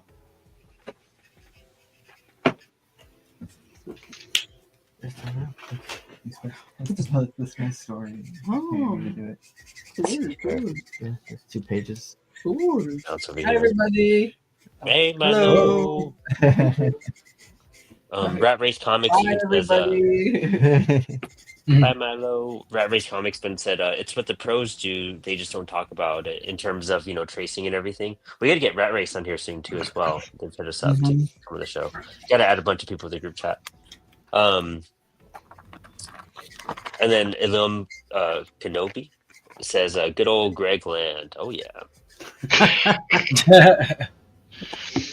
That's some epic level tracing there. That's cheating, I think. That is not legal. So Then just don't be tracing- Greg Land. And then tracing his own tracings to make more tracings. That's At least ridiculous. he's consistent. Like, That is true. Who's that cover artist for DC that they like found out he just like traced and like plagiarized everything? Like he traces other covers and whatnot to like do cover art. I don't know if you guys remember who that is. Oh. You know who I'm talking about though?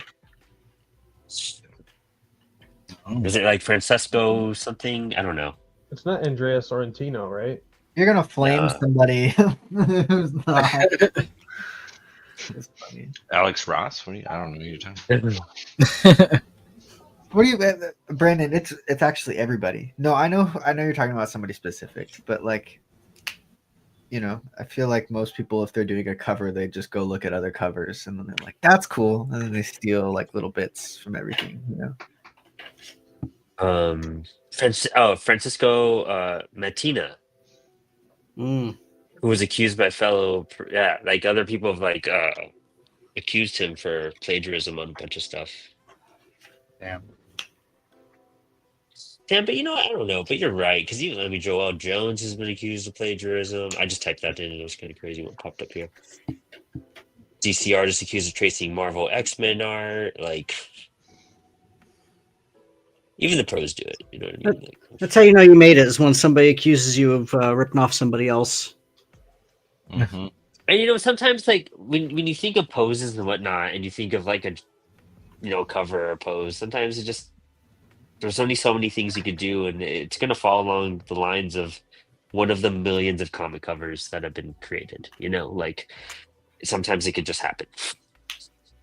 And pulling and getting homage for something is totally different from like, oh well, this was like accidentally very reminiscent of this other piece, but I don't know. It happens. You got to get inspo from somewhere too. Right.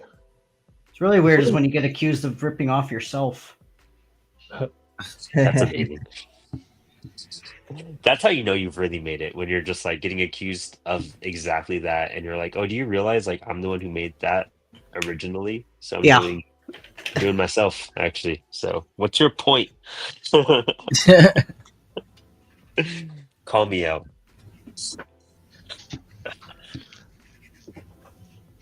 I forgot these speech balloons. I had to like these staticky kind of zigzag lines in them, and I got to be consistent with that now.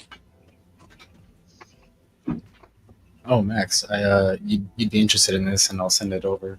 But I finally made some Android lettering for very soon, and I lettered page 6 of it, and I feel like it came out pretty solid.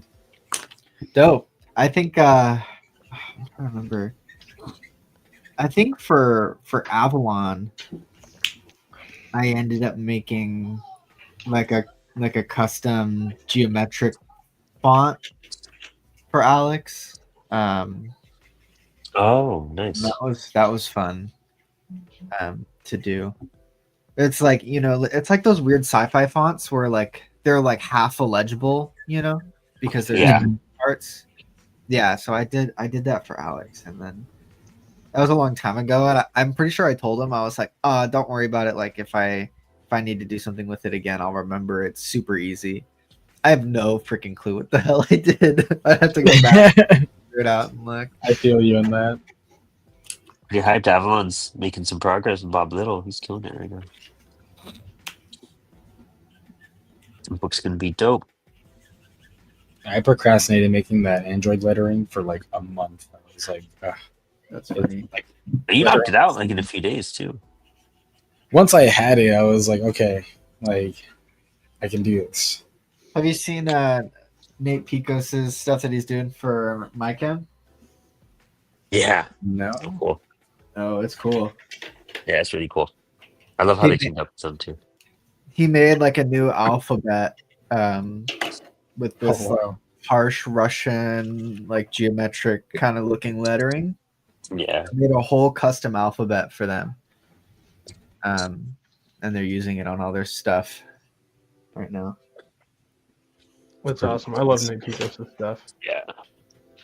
Oh, Rat Race Comics says the art director from the movie Alien said, "I didn't steal from anybody. I stole from everybody." That's cool. Dude, straight up though, like that's I think we've talked about that a lot on like when it comes to writing and to finding style, like and finding your story. Like you personally are probably influenced by a handful of people and things, and then you kind of translate that influence and inspiration into your own. And some people might get it. You're gonna get it and catch it way more than anyone else. Like you're gonna accuse yourself of plagiarism more than anybody else probably will. And so just like taking that inspiration and putting it in your own is gonna make it your own, to be honest. Like Right. And everything's a remix, right? Yeah, I definitely have always felt that for sure. Like what you just said, everything's a remix. For how long things have been around, it's like it's impossible to really be fully original nowadays. Right. Like, I was listening to somebody talk about it. It was more related to like social media trends and stuff, right? But they're talking about like you're not going to be doing anything that's like wholeheartedly original, right? Just because you naturally have influences and are going to be inspired by things and pulling from stuff, even if it's subconsciously. Right. But what really matters and what makes you appear original and like what is appealing to your audience is the fact that you have a taste, right? And it's your specific taste and what's good and what's not that is appealing to other people, which I Yeah. thought was really Yeah. interesting.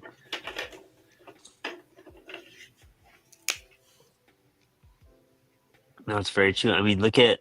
I'm just gonna put you on the spot here, but like Max, for example, like everyone is always mind blown by like Max's art and what he does every episode, and it's Max has really good taste for what he spits out. You know, like yeah, you have an aesthetic that like everyone is always very impressed by, and that's it takes you studying and doing stuff and experimenting and finding what you like. And you know, once you start talking to someone, once you start talking to Max and you find out like inspirations are like Jason Sean Alexander and stuff like that, you're like, oh, Oh, this yeah, all so makes good. sense. You know what I mean? Like, I see it now. Like, I totally get where you're coming from. Um, Sometimes that happens a lot. I think that's really cool. Where you're like, oh, I get where you're trying to translate from. Yeah, I mean, people see it with Mike Mingola all the time, and nobody is trying to rip off Mike Mingola. They just love like what he's done aesthetically, and so they're trying to like kind of find that same vibe and go in that direction, just like people did with Bruce Timm when he was doing Batman the Animated Series, and people were trying to draw comics like those animated characters in Justice League and whatnot. Like that influence will impact you, but it'll still be your own.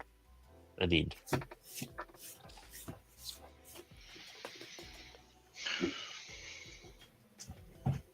I think even with mine, like I don't know who I pull from too much artistically because I don't like study enough in that sense at the moment to like kind of mimic a specific person.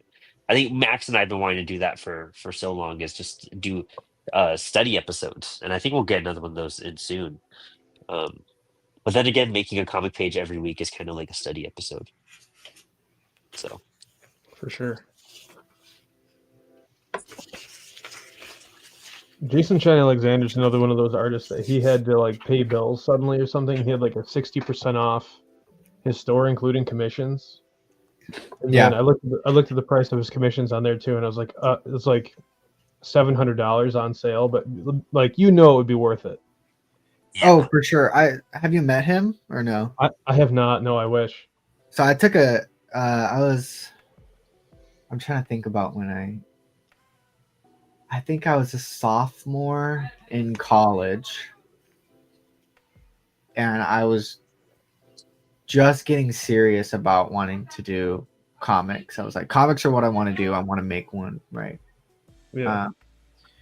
So I ended up taking it was just like a 1-day class with him on comic covers up in LA.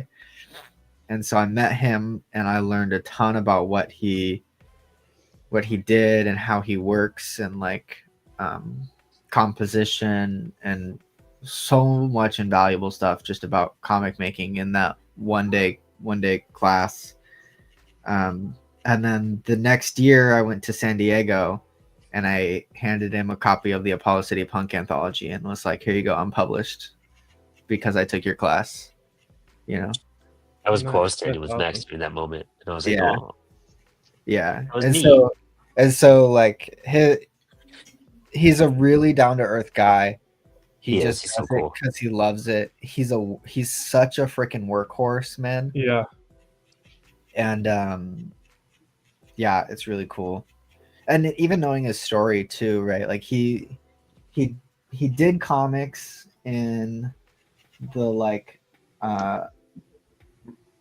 underground scene, and I think in like the 90s. Yeah. And, I have some of those. Yeah, I do too. I got him to just sign my He was shocked. His Yeah. reaction to that was so cool. Yeah, when I pulled out Poison Elves. Yeah, he was like, "Oh, Way different style. wow." Yeah, really different. And then and then he went off to go study fine art and did fine art for a long time. Yeah, did he study with like Kent Williams, or he was just like his Yeah. studio assistant or something? Yeah, dude, he was just down there painting the best and making everything up, trying to get better. And then, and he's like, I don't build like clothes, right? Audio got weird, Max. There was like a crash in it. Oh, I don't know what happened. Oh, but, now you're fine. Now you're fine. Cool. the fine art world kind of is weird sometimes. Yeah. And so then he went back to comics because that's what he always loved and wanted to do.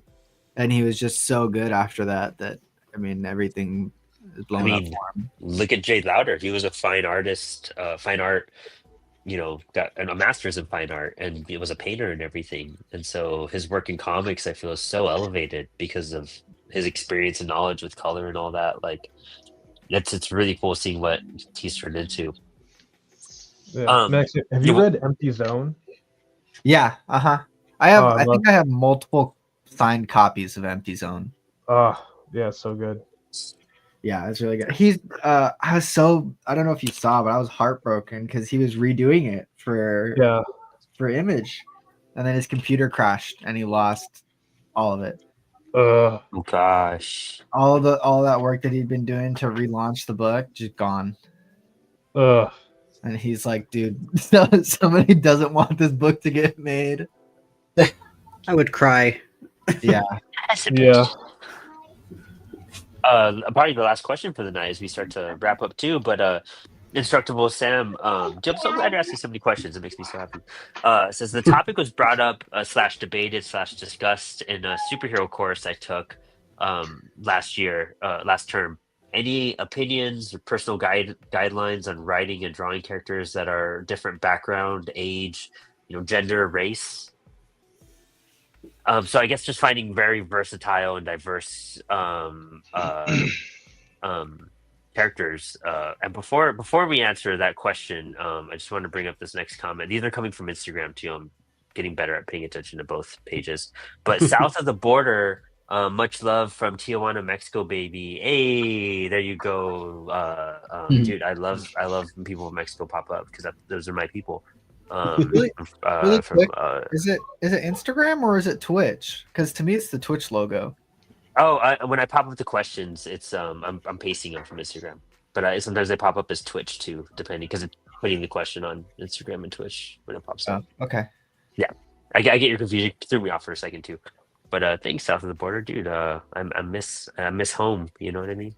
Tijuana I've never been to, but I was always in Juarez, so it's one of those things. But anyways, writing diverse characters, different gender, ages, race, diversity. I think the best thing to keep in mind, and I thought about this a lot because I do have a lot of mixed races and genders in the book Fake Your Death that is actually almost about to come out. I'm super hyped. I'm writing the last scripts right now, so match to letter, and we do some edits.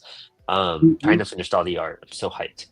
But when I approach like female characters or anything like that, like the first thing just to remember is like they're human. Like write them as humans first. Like don't think of a lot. Don't classify a whole lot right away. Just give them human emotions, human responses. Like think of them as just people. And when you think of them as just people, it's all going to come out right. And now when you start going into dialects and like wanting their, ethnicity to really pop out and stuff like that, it's something to like walk a fine line on.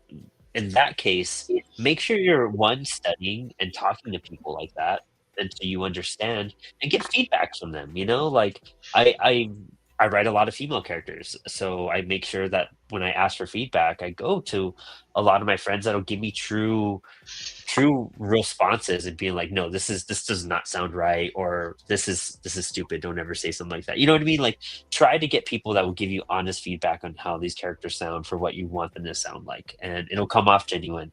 And it's a learning curve for sure. And you might get shot down and you might make some mistakes there, but that's part of learning and figuring it out. So I would say challenge yourself by doing it. Don't maybe overdo it, but just make them sound human, and it's all going to fall into place. That's, I guess, the best advice I could give.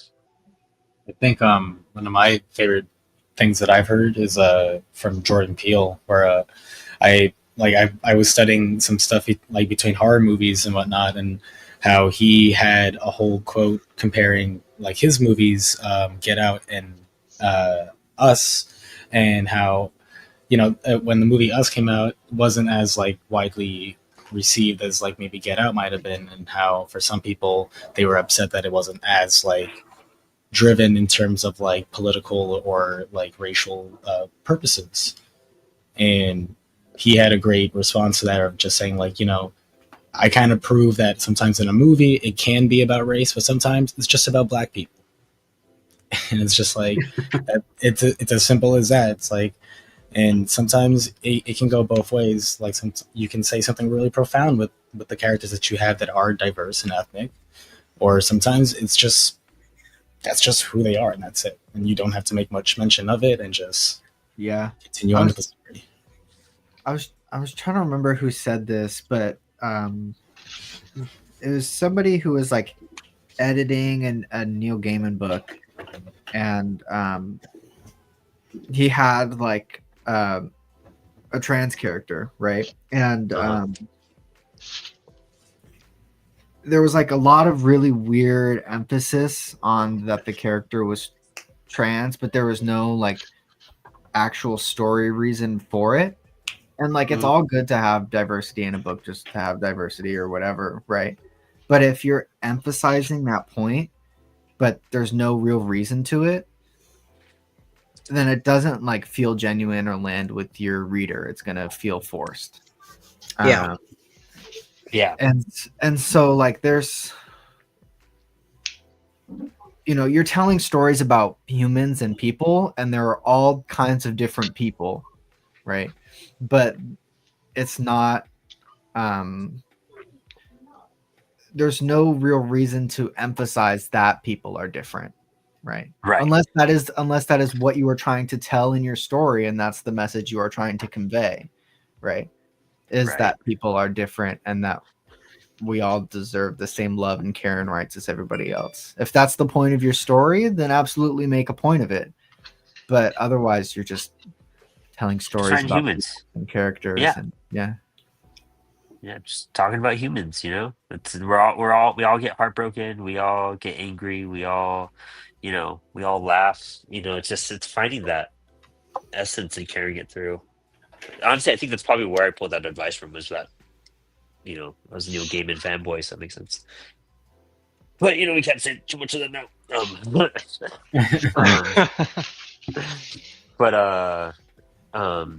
My dude's house to border free tours, dude. I can't wait. I need to head up to Tijuana sometime. I might be at San Diego this year. Who knows? There's some talk, but we'll see. I want to, but I'm kind of hoping not, because it's like a quick turnaround on that. But hey, it's never a bad time. So we're at the end of the stream here. And thank you all for tuning in. We've had so many viewers tonight. Really appreciate you all hanging out, popping in. And we have such a great cast for you guys to be checking out work. Why don't we do a roundtable real fast and everyone talk about what they're doing, talk about any events you have coming up, any announcements at all that you want to make. Let's kick it off with Max. Max, what do you got going on? Jeez, dude, I don't know. If you ordered any kind of Family Man stuff, it should be arriving soon. Nate, I'm already seeing posts. What? Them. People are already getting them in. I'm already seeing posts Yeah, about them, which is exciting. I saw J Red got one. But thank you so much to everybody who backed that, and we're trying to get your stuff out to you as soon as we can.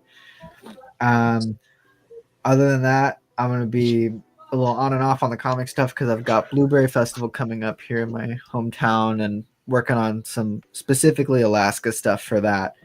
And in the meantime, just stay tuned for cool updates and cool Apollo City stuff and cool CWS stuff and cool stuff for Corpse Paint, my new book. So I'm trying to hustle on that, but you know, life is life. Yeah, I feel that. Yeah, it's awesome. So hyped for you, Max. It's gonna be cool. I love seeing what you draw when you do festivals like that, because that's how you started drawing fish, and your fish are epic. Yeah. Aaron, Pens and Pedals. This camera. Tell us what you're.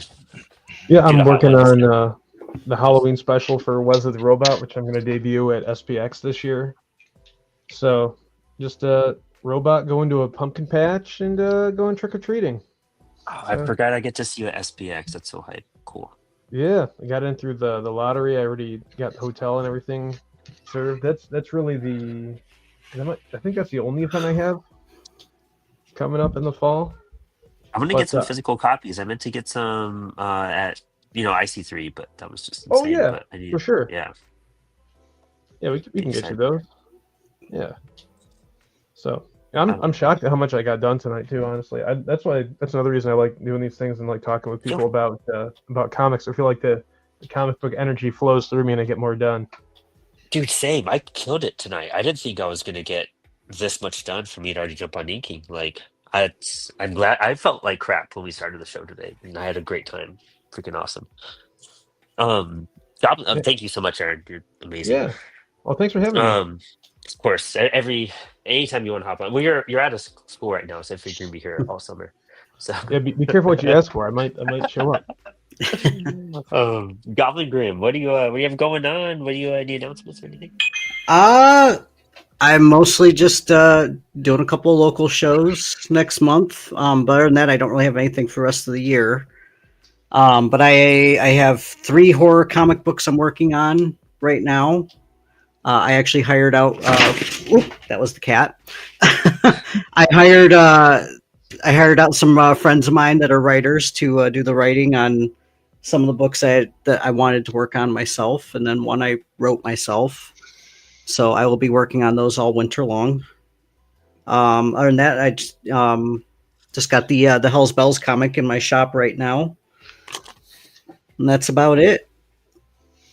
Love it. And just so everybody knows, all of the creators' links are at the bottom here. So anything you want to learn more, check out more of their stuff. Check out the episode description as well. Anna, any announcements? Anything you're up to? You want to announce? Next one that's for sure is in Madison, August 9th through 10th. It's the Madison, I think it's called MadX. And then I might be doing a local signing in July. I did talk to somebody at the last convention I was at, but we haven't set anything up in stone yet. But if I do have anything for July, I will definitely post it on my socials. Ooh, love that. Make sure you guys tag us in any of our events. I'll make sure to share it on the CWS Instagram and social media too, of course. And Jeff, announcements, events. Yeah, I kind of light on stuff this year. I will be at Eau Claire Comic Con. I don't even remember where it is. It's coming up, but I'll put it on my socials when that gets closer. Me and Brandon DePillos and Jeremy will be there from Apollo. And other than that, Cool. You'll be with Jeremy. That's awesome. yeah. He was just at the Spring Con here in Minneapolis. Yeah, he did he well. killed it. Got some commissions. It's like to see him there. And then other than that, I'm just working on books for next year. So Finding Kismet's first full story should come out next year, and then we're working on the second issue of Tales of the Mariner, which I just finished a page for, and never write a brick building into a script that you're not drawing, because somebody might draw every brick and give it to you. So this thing took me 3 nights. Yeah. That's amazing. He handed me the pencils and laughed, and then walked. Oh away. my god. Yeah, he's Oof. fun guy. That's amazing. Jeff, it's always great hanging with you and doing stuff. Just such a pleasure. So glad you're on the show tonight. I know we've been building up for it for a few months, so glad you got some time to hop on. Javi, what do you got going on, my dude? On Sunday, I'll be in Brooklyn doing the Daylily Art Market from 3 to 10. Past that, I'll be with other Apollo City members in July for the Cannabis Festival. And yeah, I'm just going to be working this year throughout Versoon and Kairos to get those 2 books out sometime early next year. Love it, dude. Yeah, and I'll whip out this poster real fast too. These are the cheap freebies that we got, but we're gonna have some really nice ones that are CWS printed. Apollo City Comics is gonna be at the National Cannabis Festival in July 18th and 19th. We'll be giving out these posters for free, and we'll have some killer ones. Our dude Evan McGuire did an amazing job on this Washington Monument homage with Weed Wizard and Bong Boy and the Outer Space characters. So we're really hyped to be at such a festival. And actually, this Saturday, we will be hanging out at the MOK library. Oh, dude, yeah, you got the stickers. Oh my So gosh. little nugs. Yeah, it's so hype. Yeah, I'm so excited about this. Um, this Saturday we'll be at the MLK Library in Washington D.C. for Positive Force DC event. They're doing some great panels, and they said we could come table and slaying some books. So we'll have the punk anthologies and this comic goes fascist and all that cool stuff. And maybe I'll try to sell some art or something if I can. That'd be pretty dope. But other than that, Apollo is I think that's already two events. We're going to be doing some stuff with my local library here in Winchester, Virginia, and I'll actually be tabling at Four Color Fantasies July 12th, the weekend before the Cannabis Festival for their summer sale. So super excited for that.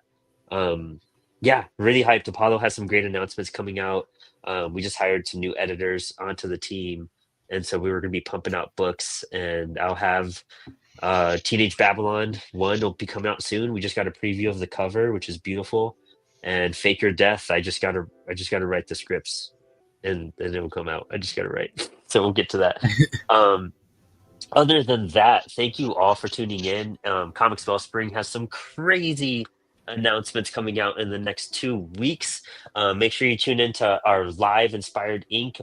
Should be June 30th. Sign up for our newsletter or keep an eye out on our newsletter if you're subscribed for that announcement. We'll be talking to some people from Global Comics. And if you don't know about Global Comics, come with your questions, come with your inquiries. We're going to be talking about some cool stuff. And if you want to know more about their platform, ask away too. I just signed up for Apollo. CWS has an account on there. In fact, I just threw up an anthology that I curated. My first assignment for CWS, I curated an anthology for Free Comic Book Day. And so you could go check that out, I think, on Global Comics right now, if you go look us up. So hit us up there and check out, I'm always using our Blue Line paper. So look into that and our promo is going on this month. But other than that, thank you all so much. I almost bailed on tonight's stream. Like I felt that sick, like 20 minutes before. So thank you guys for tonight. Always a blast, always a pleasure. And you all have a good time. Yeah. Yeah.